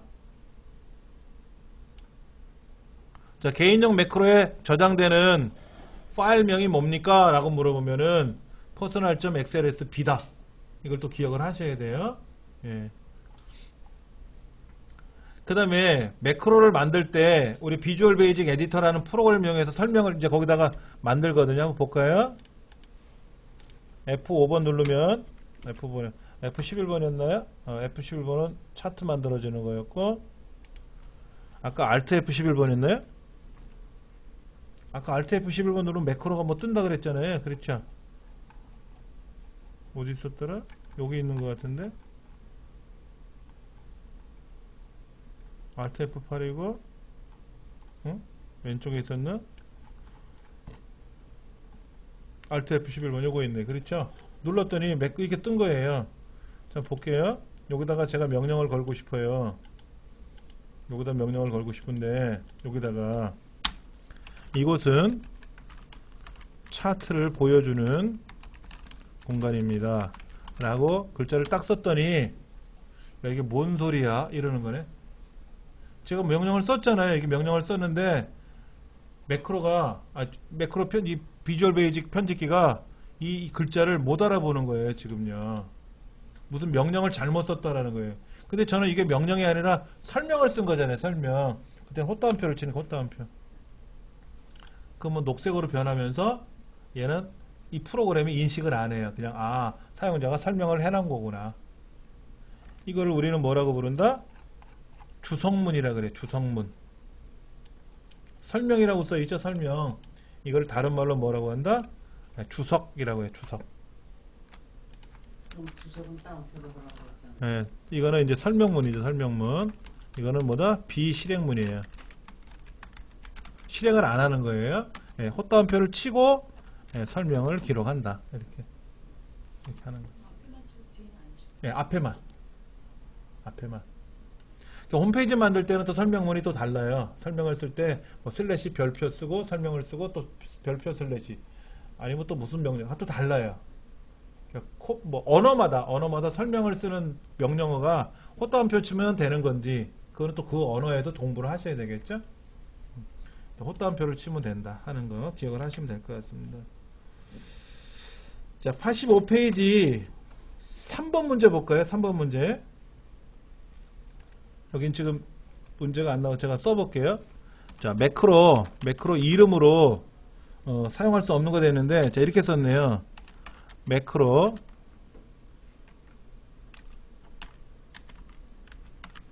이런 거 상관없죠? 2학기 성적 이렇게 썼어요. 이건 안 되죠? 왜? 숫자로 시작했잖아요. 그렇죠? 숫자로 시작하면 안 된다 그랬잖아요. 그 다음에 합계 구하기 이렇게 쓰면 어떻게 돼요? 안 되죠. 왜? 빈칸 들어갔잖아요. 빈칸이 들어가면 안 된다 그랬죠? 숫자로 시작할 수 없다 그랬죠? 근데 합계하고 밑줄이 들어가면 어떻게 돼요? 이건 괜찮죠. 이런 거 괜찮죠. 문자를 인식하죠.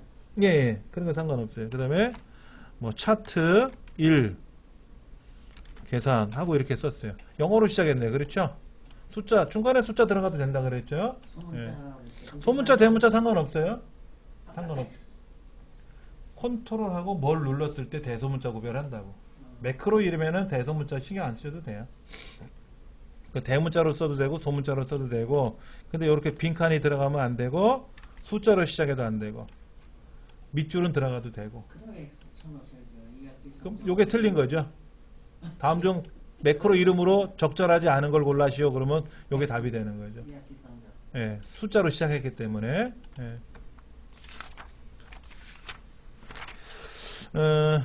5분만 쉬고 문제 풀이로 들어갈게요.